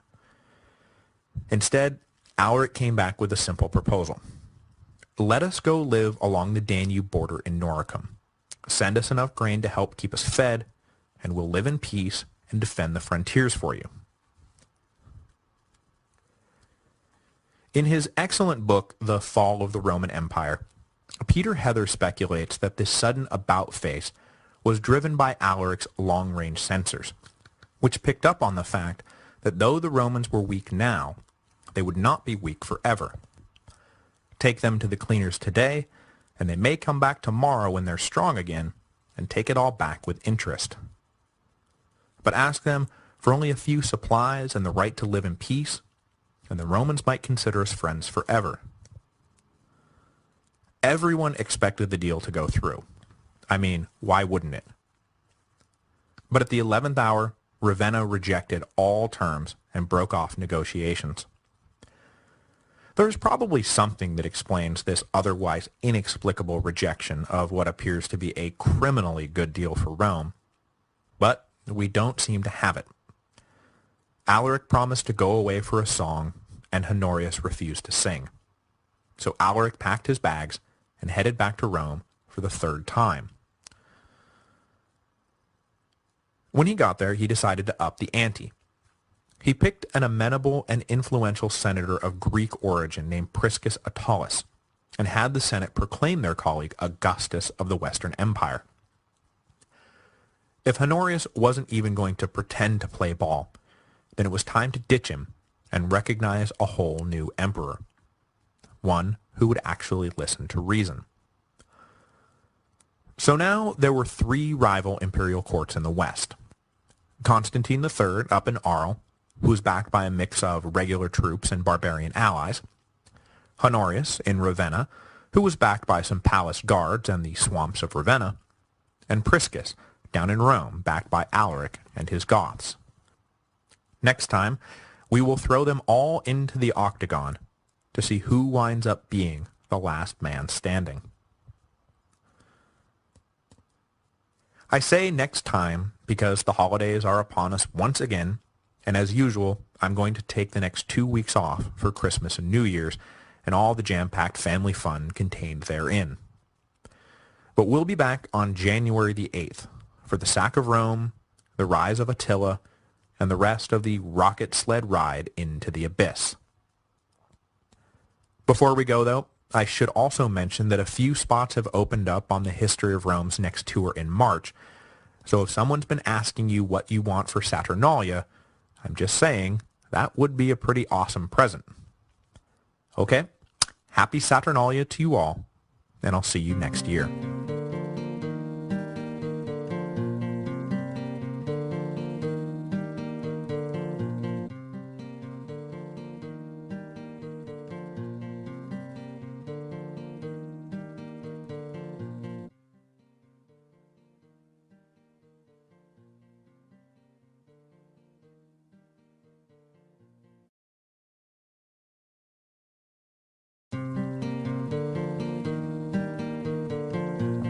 Hello, and welcome to the History of Rome, Episode 164, The Sack of Rome. Okay, where were we? When we left off last time, the Western Roman Empire was in the middle of a diplomatic crisis. The Gothic king Alaric had spent the last year holding the city of Rome's head underwater, letting it up to breathe for a bit, before plunging it back underwater again, as a part of a larger strategy to force the Emperor Honorius to give in to his demands. But Honorius had apparently concluded that since it wasn't his head in the bucket, he was under no immediate pressure to make a deal with the Goths, even if, as we saw at the end of the last episode, the deal on the table was a really, really good deal for Rome. So we now find Alaric presently back in Rome, holding the city's collective head underwater once again, this time with the added twist of forcing the Senate to appoint a puppet emperor named Priscus Attalus. Alaric was probably hoping that the people of Italy would take note of how disconnected from reality Honorius had become, how much his intransigence threatened their lives and property, and how much better off they would be maybe recognizing the Goth-backed Attalus rather than continuing to support the isolated and delusional Honorius. I say the people of Italy rather than the people of the Western Empire because, as you'll also recall, control of the northern provinces had been lost back in 406, first to the semi-anarchy that had set in after the barbarian invasion of New Year's Eve, and then to the semi-imperial order of the usurper Constantine III. Not that he was actually a usurper anymore. Alaric's presence in Italy had forced Honorius to recognize Constantine as a legitimate imperial colleague. But if you thought that this recognition would prove to be a boon to the fortunes of Constantine III, well, you just don't know the 5th century. Just a few months after receiving a purple cloak in the mail from Honorius, Constantine had to deal with a rebellion of his own. This new rebellion had its genesis in a previous rebellion that had been organized in Spain by members of the Theodosian household back in 408. Constantine had dispatched his son Constans and one of his top generals, Gerontius, to put down this revolt, which, the Theodosians not being the most popular family on the block these days, they were able to do fairly quickly. Constans then returned to his father's headquarters at Arles, leaving Gerontius in control of Spain. Unfortunately, the general's ego swelled considerably at the sight of his newfound autonomy, and he decided to challenge Constantine's rule by arranging for his troops to elevate a local Spanish noble named Maximus to the rank of Augustus. As if that was not bad enough, Constantine found out about this little rebellion at the same time he found out that a group of still hostile barbarians had broken through the defensive lines keeping them penned into Gaul, and they were now crossing into Spain unchecked. Now you might think that this would be a good thing for Constantine. Make Gerontius deal with the barbarians, get two enemies to fight each other, and then swoop in and knock out the exhausted victor. But sadly, rather than fight, the two sides joined forces. Gerontius was apparently able to get through to these tribes where Constantine had failed, so rather than grinding each other down into dust, each reinforced the other. Now facing an almost certain attack from the direction of Spain, Constantine was further dismayed to learn that the province of Britannia, which had been the cradle of his own rebellion, was now breaking off ties with him as well. After Constantine had left with almost all the available Roman forces, the island had come under heavy attack by Saxon pirates. Since Constantine appeared disinterested in their plight, in late 409 the people of Britain ejected Constantine's few remaining officials and took the defense and governance of their island into their own hands. Just that spring, Constantine III had been the recognized and legitimate ruler of the entire northwest quadrant of the Roman Empire. Now, he was surrounded by enemies, defending an ever smaller patch of grass in the middle of Gaul. Over the winter of 409-410, Constantine meditated on his ever-worsening position and resolved to make one last high-risk play to salvage the situation. When spring came, he was going to invade Italy and depose Honorius. He had been in contact with members of the Ravenna court who were thoroughly dissatisfied with the emperor, and they had encouraged Constantine to march across the Alps and topple him from power. As soon as the passes thawed, Constantine was on the move. Now, unfortunately for us, the details of this campaign are sketchy, and all we really know is that the invasion failed. Honorius had been reinforced by troops from the east, helpfully provided by the eastern prefect Anthemius, who had every reason to want Honorius to remain in power, which, combined with the fact that Constantine's own force could not have been that large, it was probably enough to send the general scurrying back to Arles. Meanwhile, down in Rome, Alaric was having problems of his own. He had made Priscus Attalus Augustus for two basic reasons. First, to gain leverage in his negotiations with Honorius, and second, to have a puppet civil official on the throne who would do what Alaric told him to do. Attalus was failing him on both fronts. Honorius seemed more resistant than ever to negotiations, especially after successfully repelling Constantine, and far from acting as a mere puppet, Attalus was challenging and resisting Gothic commands, most especially on the question of North Africa. Alaric wanted Attalus to cross over and seize control of the all-important grain supply chain, which Attalus was fine with, but not if it meant using Gothic forces. Attalus did not like the optics of using foreigners to seize Roman territory. If he was going to do it, he was going to use regular Roman forces to do it, which would at least give the operation a veneer of legal dignity. But of course, Attalus didn't have sufficient regular forces available to pull off the operation, so his refusal to use the Goths meant that he was refusing to go seize North Africa. Annoyed that his creation was frustrating rather than facilitating his plans, Alaric unceremoniously deposed Attalus in early 410. But don't worry, kids, we haven't heard the last of Priscus Attalus. So now Alaric was back to square one. And to make matters worse, there had been a power shift up in the Ravenna court that did not bode well for the Gothic king. Olympius, the man who had engineered Stilicho's execution, had fallen from favor, and he had been replaced by Sarus, the Gothic general who had defected to Rome's banner following the Battle of Verona in 402. This was a rotten development for Alaric, because where Olympius had stymied negotiations because of a general anti-barbarian bias, Sarus is about to stymie negotiations because of a specific hatred of Alaric.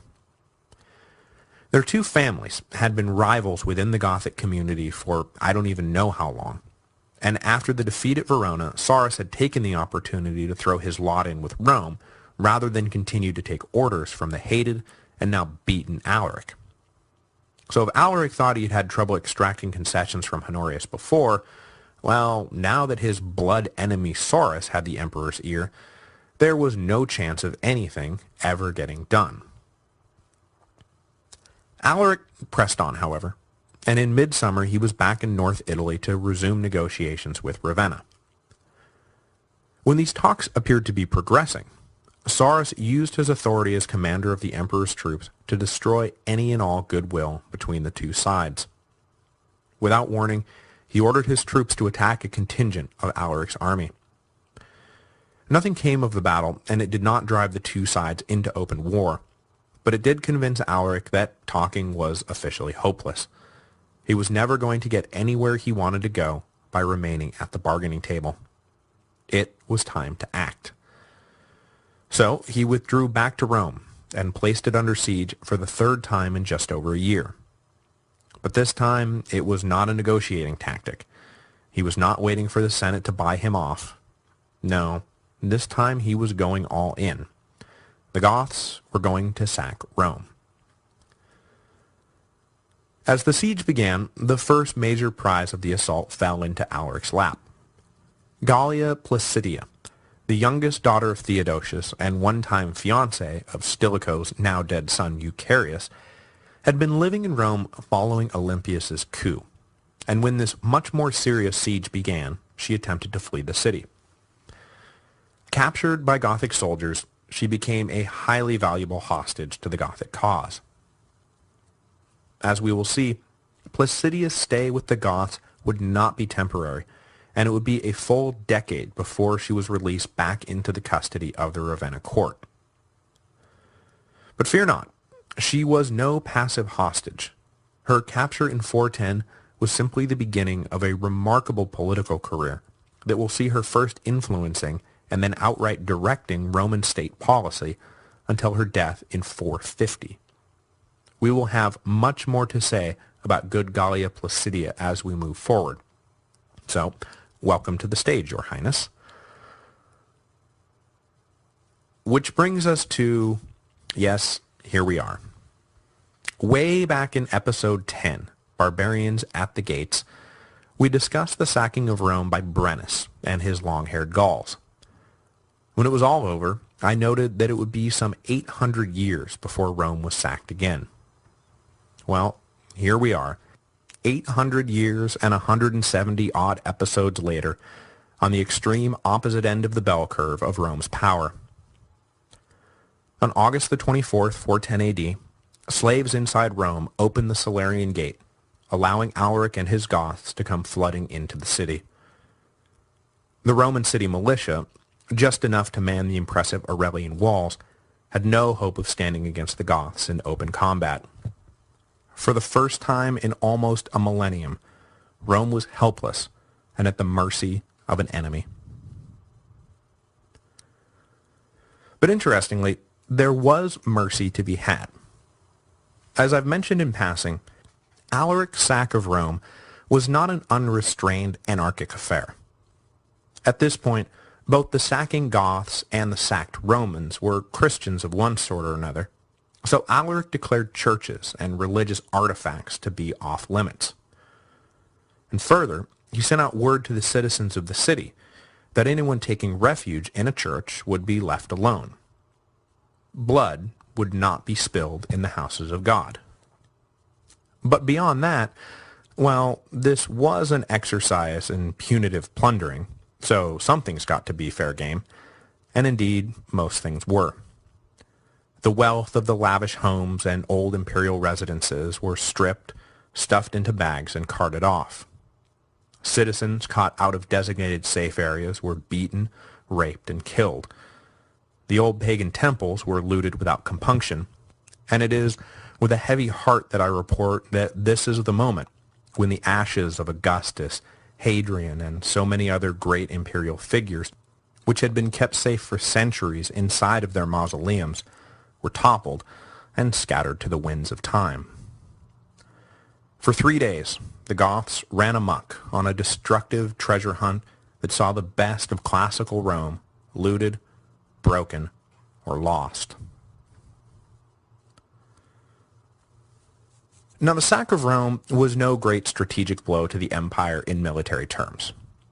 Politically, it did not signal the end of the old imperial order, and in terms of the decline and fall of the Western Empire as a whole, it was more milepost than destination. But that does not mean that it was not a major blow to the citizens of the empire at the time. Morale had been wavering for years, and the thought of barbarians pillaging the eternal city was so inconceivable that when it happened, a sort of confused despair seemed to settle in. The psychological shockwaves were strong enough that it drove St. Augustine, the bishop of the North African port of Hippo, to begin writing The City of God, a massive political and religious treatise defending Christianity from the increasingly pervasive view that Rome had been sacked because it had abandoned its pagan heritage. Augustine did not dwell on religious cause and effect, so much as he argued that everyone was missing the point. We ought to be dedicating ourselves to the eternal and non-corporeal city of God, as revealed through the divine incarnation of Father, Son, and Holy Spirit, rather than fretting about what happens to the base and worldly city of man. This call not to save Rome, but to look past it, was a powerful comfort to a population facing what looked an awful lot to them like the end of the world. When published, the City of God almost immediately became the official political platform of the Catholic Church, and it maintained that undisputed place until St. Thomas Aquinas came along in the 1200s and offered his Aristotelian revisions. Meanwhile, back in the City of Man, the Goths had reached their load limit after 3 days of looting, and Alaric led his men out of Rome laden with treasure. As the barbarian masses disappeared over the southern horizon, the people of the Eternal City were left to pick up the pieces of their shattered city. Some resolved to stay and rebuild, but most looked at the trash shops and broken homes and asked, why bother?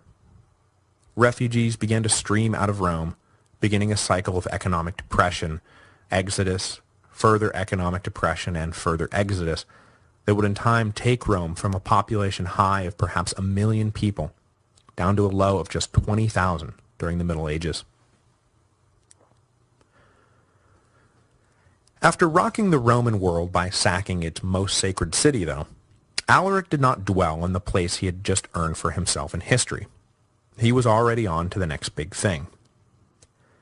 The sack of Rome had gotten him a lot of stuff, but it had not gotten him the peace, security, or power that he was really looking for.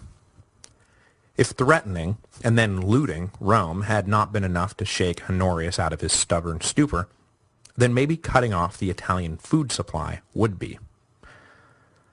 The Gothic king led his people south to the toe of the peninsula of Italy, where he planned to launch an invasion of North Africa. Seizing the African grain supply had long been on Alaric's to-do list, and after failing to push Attalus into doing his dirty work for him, Alaric decided to take matters into his own hands. But the cobbled-together Gothic fleet of mostly stolen ships hit a storm almost as soon as they launched, and they were forced back to the safety of the Italian harbors. While the Goths regrouped and planned their next move, they were hit with a further and potentially more debilitating setback. In the autumn of 410, Alaric caught a fever, and he died. He was in his early 40s and was just months removed from the signature event that would ensure his name was and will be seared into the history books for all time. Fearful that their dead leader's body would be desecrated if left out in the open, the Goths diverted the course of a nearby river, buried Alaric in the dry bed, and then returned the stream to its natural course. Neither Alaric's body nor the hoard of treasure that would have presumably been buried with him was ever found. Control of the Goths fell to Alaric's brother Ataulf, who will lead them for the next 5 tumultuous years, as they marched from Italy to Gaul and from Gaul to Spain, making, breaking, and then remaking alliances along the way, as the Western Roman world, sometimes violently and sometimes diplomatically, reshaped itself. The geographic center of that reshaping would be Gaul, where the political and military power of the Western Empire was about to fracture still further, before being cobbled back together by a dour general who history has come to know as Constantius III. Constantius was of Illyrian origin, and likely came up through the ranks of Theodosius's post-Adrianople Eastern legions before, like Stilicho, following the emperor west to put down the revolt of Eugenius and Arbogast. He doesn't really pop into recorded history until 411, though, so it is simply an educated guess that his career followed an arc similar to Stilicho's, to whom it is also educatedly guessed Constantius was a loyal subordinate of. In 411, though, he had risen high enough that Honorius appointed him to the task of finally taking down Constantine III, who was presently back in Gaul, holding down that ever-shrinking patch of grass from his headquarters in Arles. But as Constantius readied the Italian army for war with Constantine, word came down that things had become a wee bit more complicated.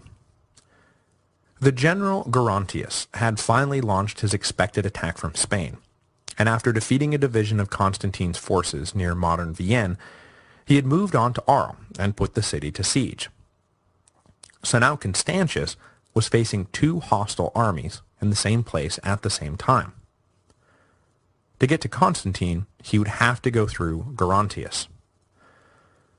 Rather than wait for the two enemy armies to wear each other out, however, Constantius decided to aggressively move in and attack Gerontius while he was still occupied with his siege.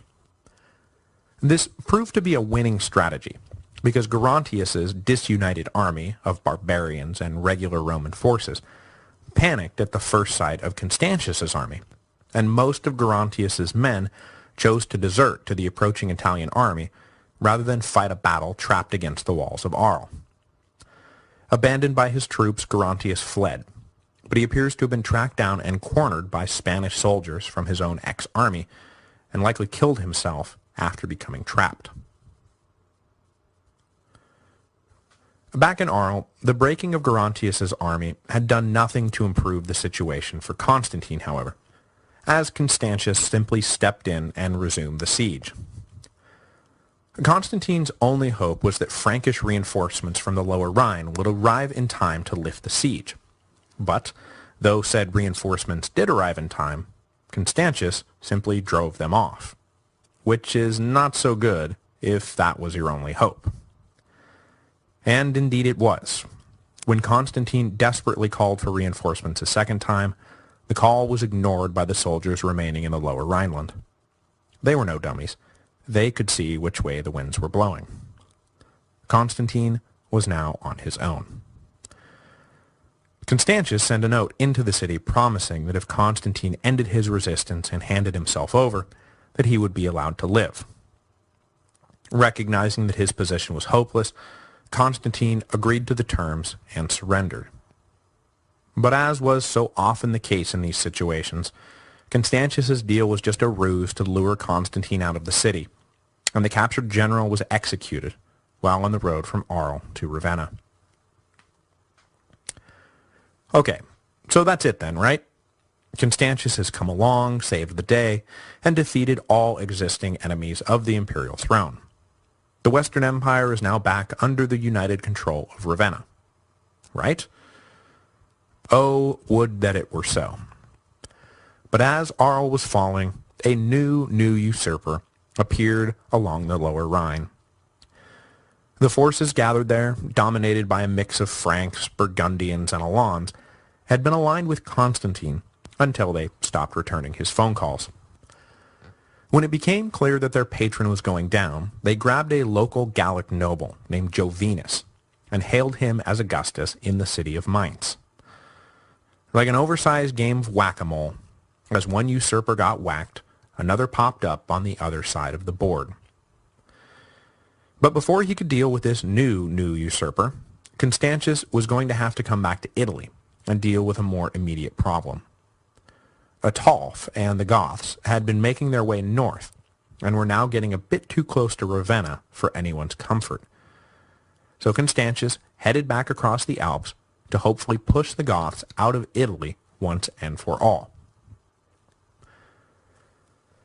Next week, Constantius will succeed in pushing the Goths out of Italy, but rather than driving them east, back to Illyria, they will instead press on north to the newly pacified, but still fragile, southern Gaul. As you can imagine, the appearance of this Gothic horde is going to have a major impact on the precarious military and political balance of the Northwest Empire. Who will the Goths side with? Who will they then betray? And what would the ramifications be of a Gothic king, like, say, Ataulf, fathering a son with an imperial princess, like, say, Gallia Placidia? Would those ramifications be even more extreme if a childless emperor, like, say, Honorius, were to die without naming a clear heir? I think that they would.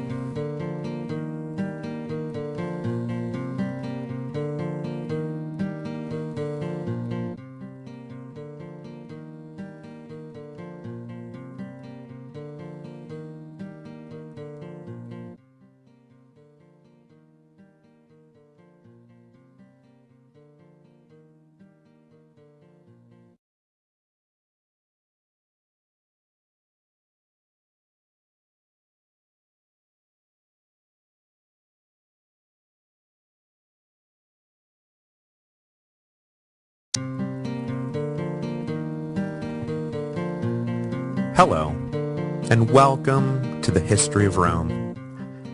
Episode 165, Reviving the Roman Name. In early 412 AD, two forces converged on northern Italy. Coming up from the south was Ataulf and the Goths, who were now more than a year removed from the sack of Rome, but still no closer to finding the permanent home or the permanent place in the Roman world that they had been searching for.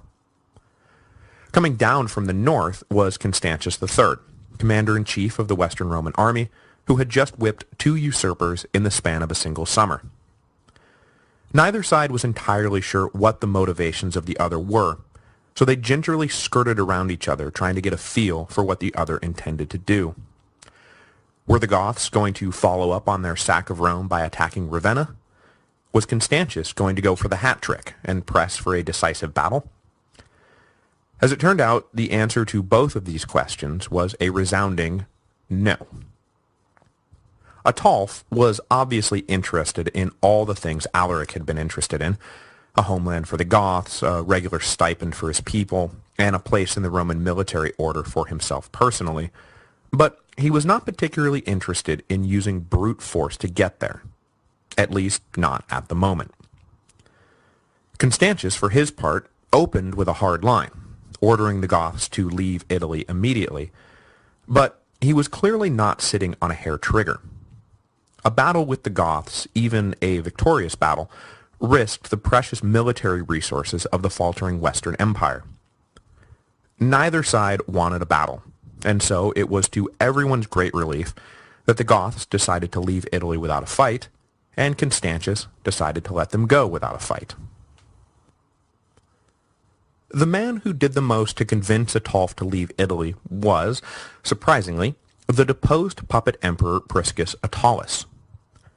Just because he had not worked out as an emperor did not mean that the Goths did not still value his counsel, and he had stayed on with Alaric as an advisor after the sack of Rome, and now served Ataulf in the same capacity. Attalus pointed out to the Gothic king that southern Gaul was now not only pacified, but in the process of remaking itself politically and economically after 5 years of chaos. It would be the perfect time for the Goths to head over the Alps and stake some kind of claim for themselves. Ataulf was intrigued by the possibility of becoming a power broker in a newly reorganized Gaul, and so he ordered his people over the mountains. The departure of the Goths was a mixed blessing for Honorius and Constantius. Naturally, Ravenna was happy to see them out of Italy, But it's not like Gaul was a really super place for them to be setting up shop. Jovinus's revolt in Upper Germany was still in full swing, and if the Goths decided to join forces with the usurper, then their combined strength might overwhelm the imperial defenses. Worried about this possibility, and about the future safety of the imperial hostage Gallia Placidia, Honorius authorized a payment of gold to greet the Goths when they emerged on the far side of the Alps. Hopefully, the gold would be enough to keep the Goths at least neutral in the coming showdown with Jovinus, and keep Placidia safe until arrangements for her release could be made. But the perfunctory down payment was not enough to keep Ataulf from exploring his options, and as soon as the Gothic horde entered Gaul, they opened up negotiations with Jovinus, offering their strength in exchange for all the concessions Honorius had been refusing to grant. An agreement in principle between the two sides was reached, but then Jovinus made a critical blunder. Well, actually, who knows if it was Jovinus's blunder? Though he was formally the emperor, like Priscus Attalus in Rome or Maximus in Spain before him, he was really just a puppet of the local military. In this case, the main powers behind the throne were the Burgundian king Gundahar and the Elan king Goar. So it was much more their blunder than Jovinus's, but it is less complicated to just group them all together under Jovinus's name, since he was the legal authority under which they had chosen to operate.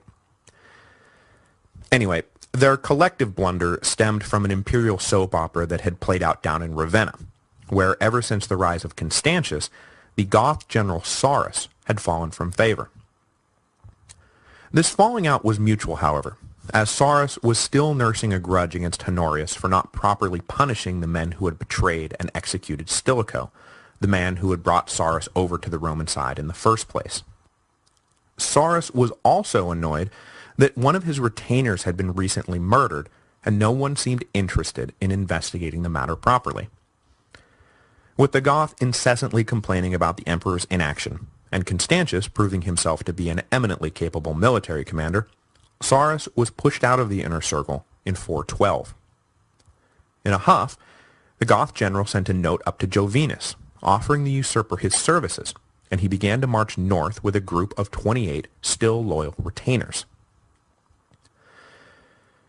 If you recall that the families of Ataulf and Sarus were blood enemies, then you can probably guess what Jovinus's blunder is going to be. The puppet emperor accepted Sarus's offer of service, which immediately alienated Ataulf and opened up a rift between the usurpers on the Rhine and the Goths in southern Gaul. Right at the moment when they were about to bind themselves to one another, Sarus walked into the picture like a polarized magnet and pushed everyone away from everyone else. Not that Sarus ever actually joined up with Jovinus, mind you. Ataulf wasn't going to let that happen in a million years. On their way north, Sarus and his party were met by a force of Goths that Olympiodorus reports as being at least 10,000 strong, which may have been a bit of an overkill, but hey, blood enemies deserve the red carpet treatment. Sarus apparently staged a brave last stand, but the outcome is never really in doubt when it's 28 against 10,000. With Sarus out of the picture, relations between Jovinus and Ataulf should have improved, but the bad blood that had been generated continued to poison their relations.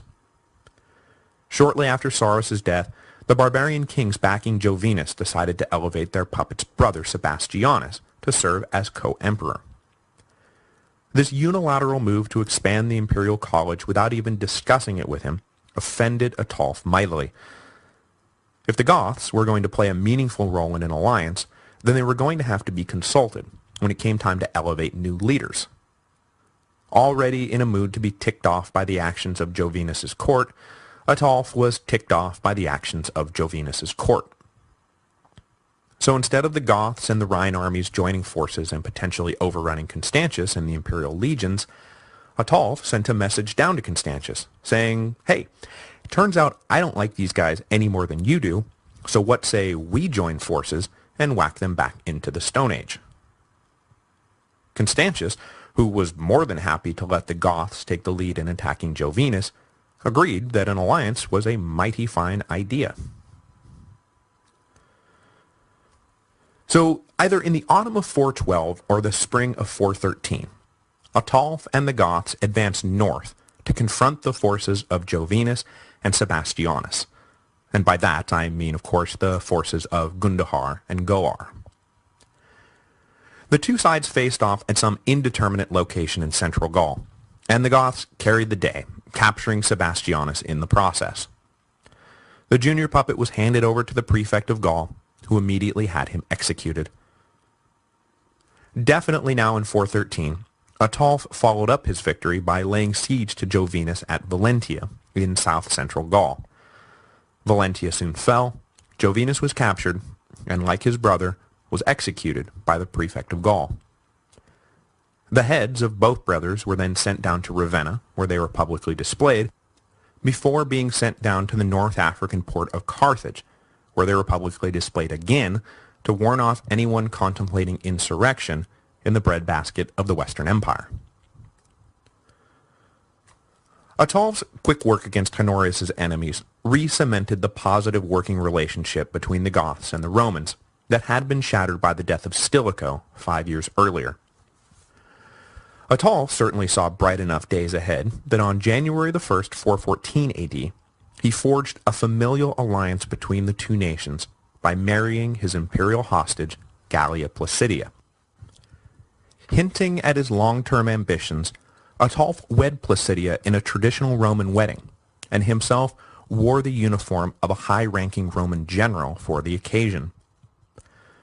Like his brother before him, Ataulf was clearly angling for an official position within the Roman ranks, and as the new brother-in-law of the Western Emperor, how was he to expect anything less?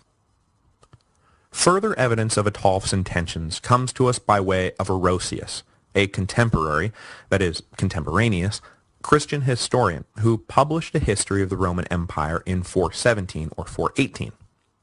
In this history, he reports that upon marrying Placidia, Ataulf declared that, and I'm quoting a bit here, "At first I wanted to erase the Roman name and convert all Roman territory into a Gothic empire.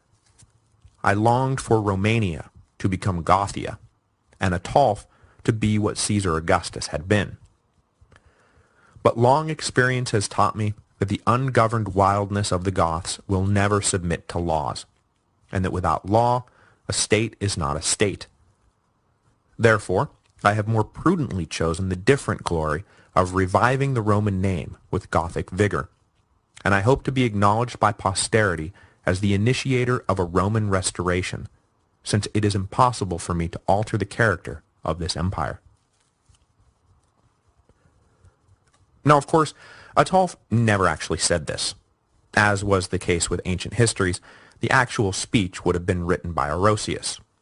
But it is entirely plausible that Ataulf would have said something like this. The Roman Empire was weakening by the day, but even in its current state of decay, it was still too powerful for the Goths to simply overthrow and replace with something else. It is thus reasonable to presume that Ataulf's ambitions were now firmly focused on creating a Gothic ascendancy within the framework of the empire, by way of the family he was creating with Gallia Placidia, and by way of the son she would hopefully soon bear for him. Like the Spanish nobles who took over the empire in the 2nd century, and the Illyrian generals who took it over in the 3rd century, with a little luck, the 5th century would belong to the Goths, who would give the empire just the shot in the arm it needed. The tantalizing prospect of Romanized Goths stepping in and forging a new dynasty that would rule the Western Empire and return it to its proper place of power and glory was brought remarkably close to fruition 9 months later, when Gallia Placidia gave birth to a healthy baby boy. When you look around the imperial family circa 414, you can see just how close that boy came to inheriting the empire. Honorius himself had no children, and showed no interest in ever fathering any children. His late brother Arcadius had died after fathering 4 children, the boy Theodosius II, who was currently reigning in Constantinople, and 3 daughters, the rising power that was Aelia Pulcheria, and her 2 younger sisters, Arcadia and Marina, all 3 of whom appear to have taken a vow of virginity after their brother was made Augustus. So, not much chance of any new heirs coming anytime soon from that side of the family. Arcadius and Honorius had the one living sister, Gallia Placidia, who had thus far given birth to no children, until now. So if Honorius were to die anytime soon, that meant that the only living male in the imperial family who was not already an emperor was the newborn son of Ataulf and Placidia, named Theodosius after his grandfather.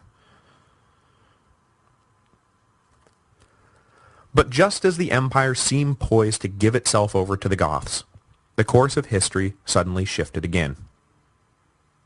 Constantius III knew darn well what the implications would be if Ataulf and the Goths wormed their way into the imperial power structure.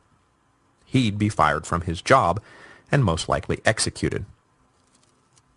So he convinced Honorius to sanction an offensive against the Goths, who, he assured the emperor, were up to all manner of nefarious double dealings and sinister agenda pushings.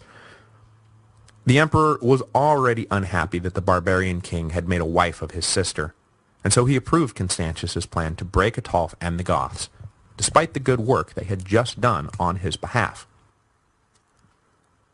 Constantius got to work at once blockading the ports of Gaul, with the aim of starving the Goths into submission. Shocked by this betrayal, and it was a betrayal, Ataulf renounced his alliance with Honorius and elevated yet another puppet emperor to swear his allegiance to.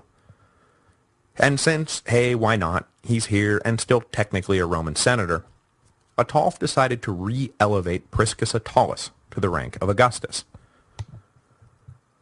But the second reign of Priscus Attalus went no smoother than the first, and in the end it would only last for a few months. Constantius's blockade was effective enough that Ataulf decided the Goths could no longer survive in Gaul, and he led them west, across the Pyrenees and into Hispania. Along the way, Attalus either ran away or was purposely ditched, and he was soon picked up by imperial agents. He would be kept under house arrest until he could be paraded in an official triumph in 416, after which he was exiled to a small island off the coast of Sicily. No word on whether the local birds made him emperor for a third time. It was after the Goths arrived in Barcelona in late 414 that Placidia gave birth to young Theodosius. But as 414 gave way to 415, fate delivered a cruel blow to the mother's love and the father's ambition. The infant Theodosius, half Goth heir to the Western Empire, died in early 415. As quickly as hopes had been raised that the Goths would become the new masters of Rome, those hopes were dashed. Ataulf now presided over a harried and hungry tribe that was trapped between an imperial blockade and the Germanic tribes, among them the Vandals and Alans, who had already taken control of the best parts of the Spanish peninsula. But Ataulf did not have to fret over the plight of his people for long. After killing Sarus in 412, Ataulf had magnanimously agreed to take his blood enemy's surviving supporters into his retinue. One of them would prove to be a ticking time bomb that finally went off in 415. While Ataulf was taking a bath, this secretly revenge-minded retainer entered the chamber and murdered him.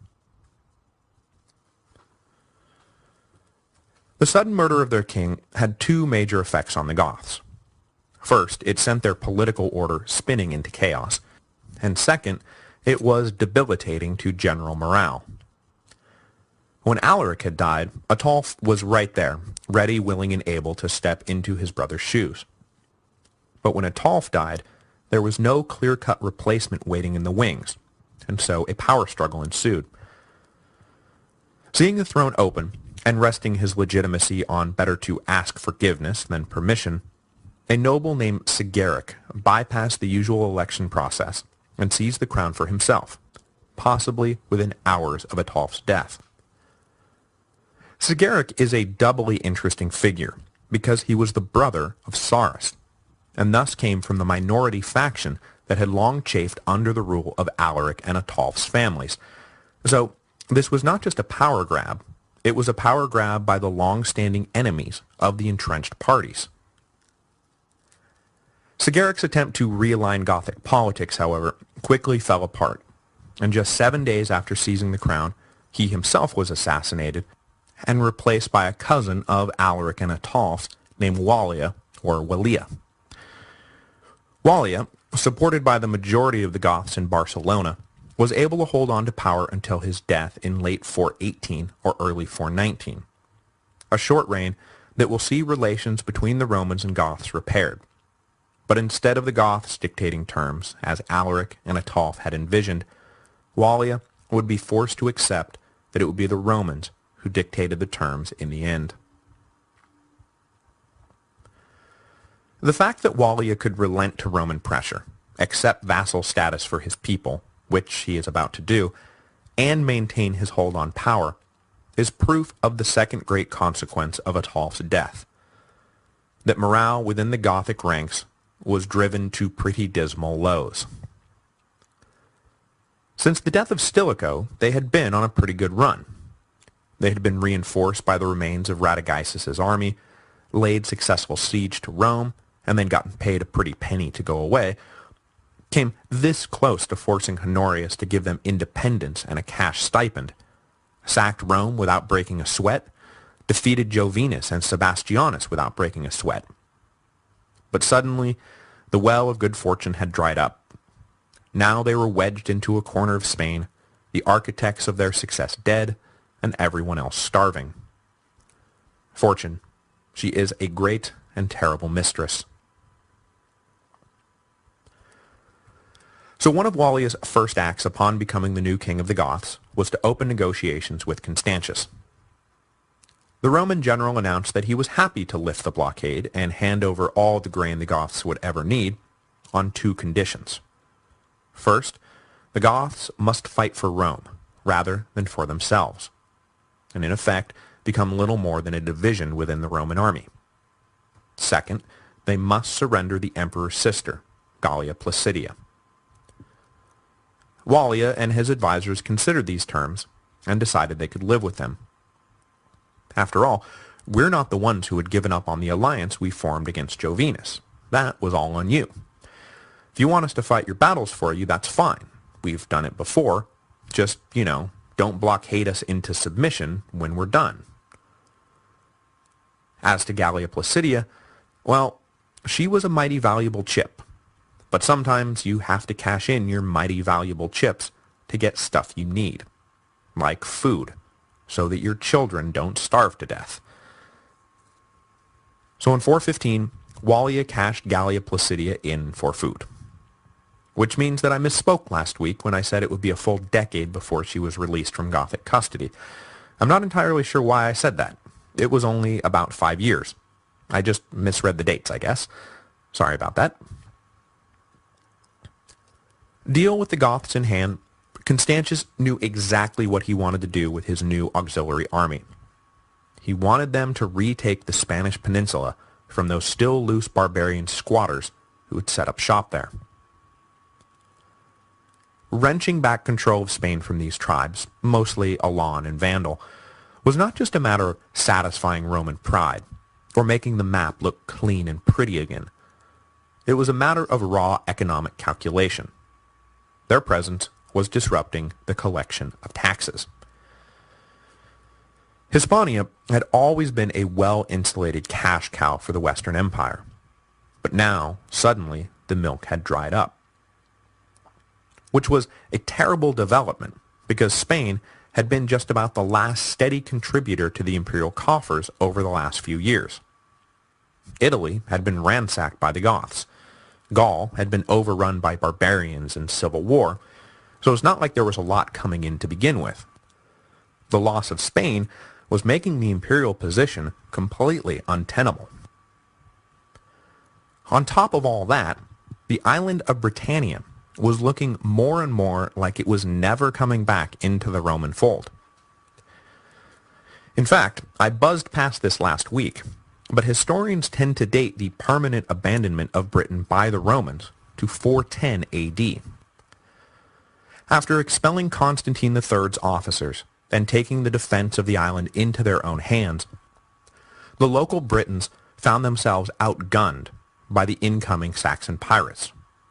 So they wrote to Honorius requesting a new garrison to help protect them. Honorius replied that he could spare no resources and that Britain must look out for itself.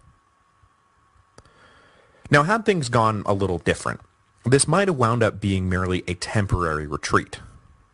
But things didn't go different, and the Romans never did go back. It would be a few generations before cultural Romano-Britain gave way to its Anglo-Saxon successor, but politically and militarily, Britannia was lost to the empire for good. Which is why it was so important to circle the wagons and make sure that the same thing didn't happen to Spain. So next week, Constantius will direct the Goths to begin operations against the Alans and Vandals at once. The interesting thing, though, is that while the Gothic offensive will be mostly successful, it will be mostly successful against the Alans, who were, at the moment, the strongest of the barbarian tribes in Hispania. By focusing their attention correctly on the Alans, the Goth offensive will unfortunately prove to be somewhat less successful against the Vandals. And if you've read ahead, you know that the failure to crush the Vandals will wind up having fairly disastrous consequences for Rome. Because though Spain had long been an insulated cash cow for the empire, the even more insulated and even bigger cash cow had always been North Africa. What's that, you say? In just a few short years, something called the Vandal Kingdom is going to appear in North Africa? That can't be good. That can't be good at all.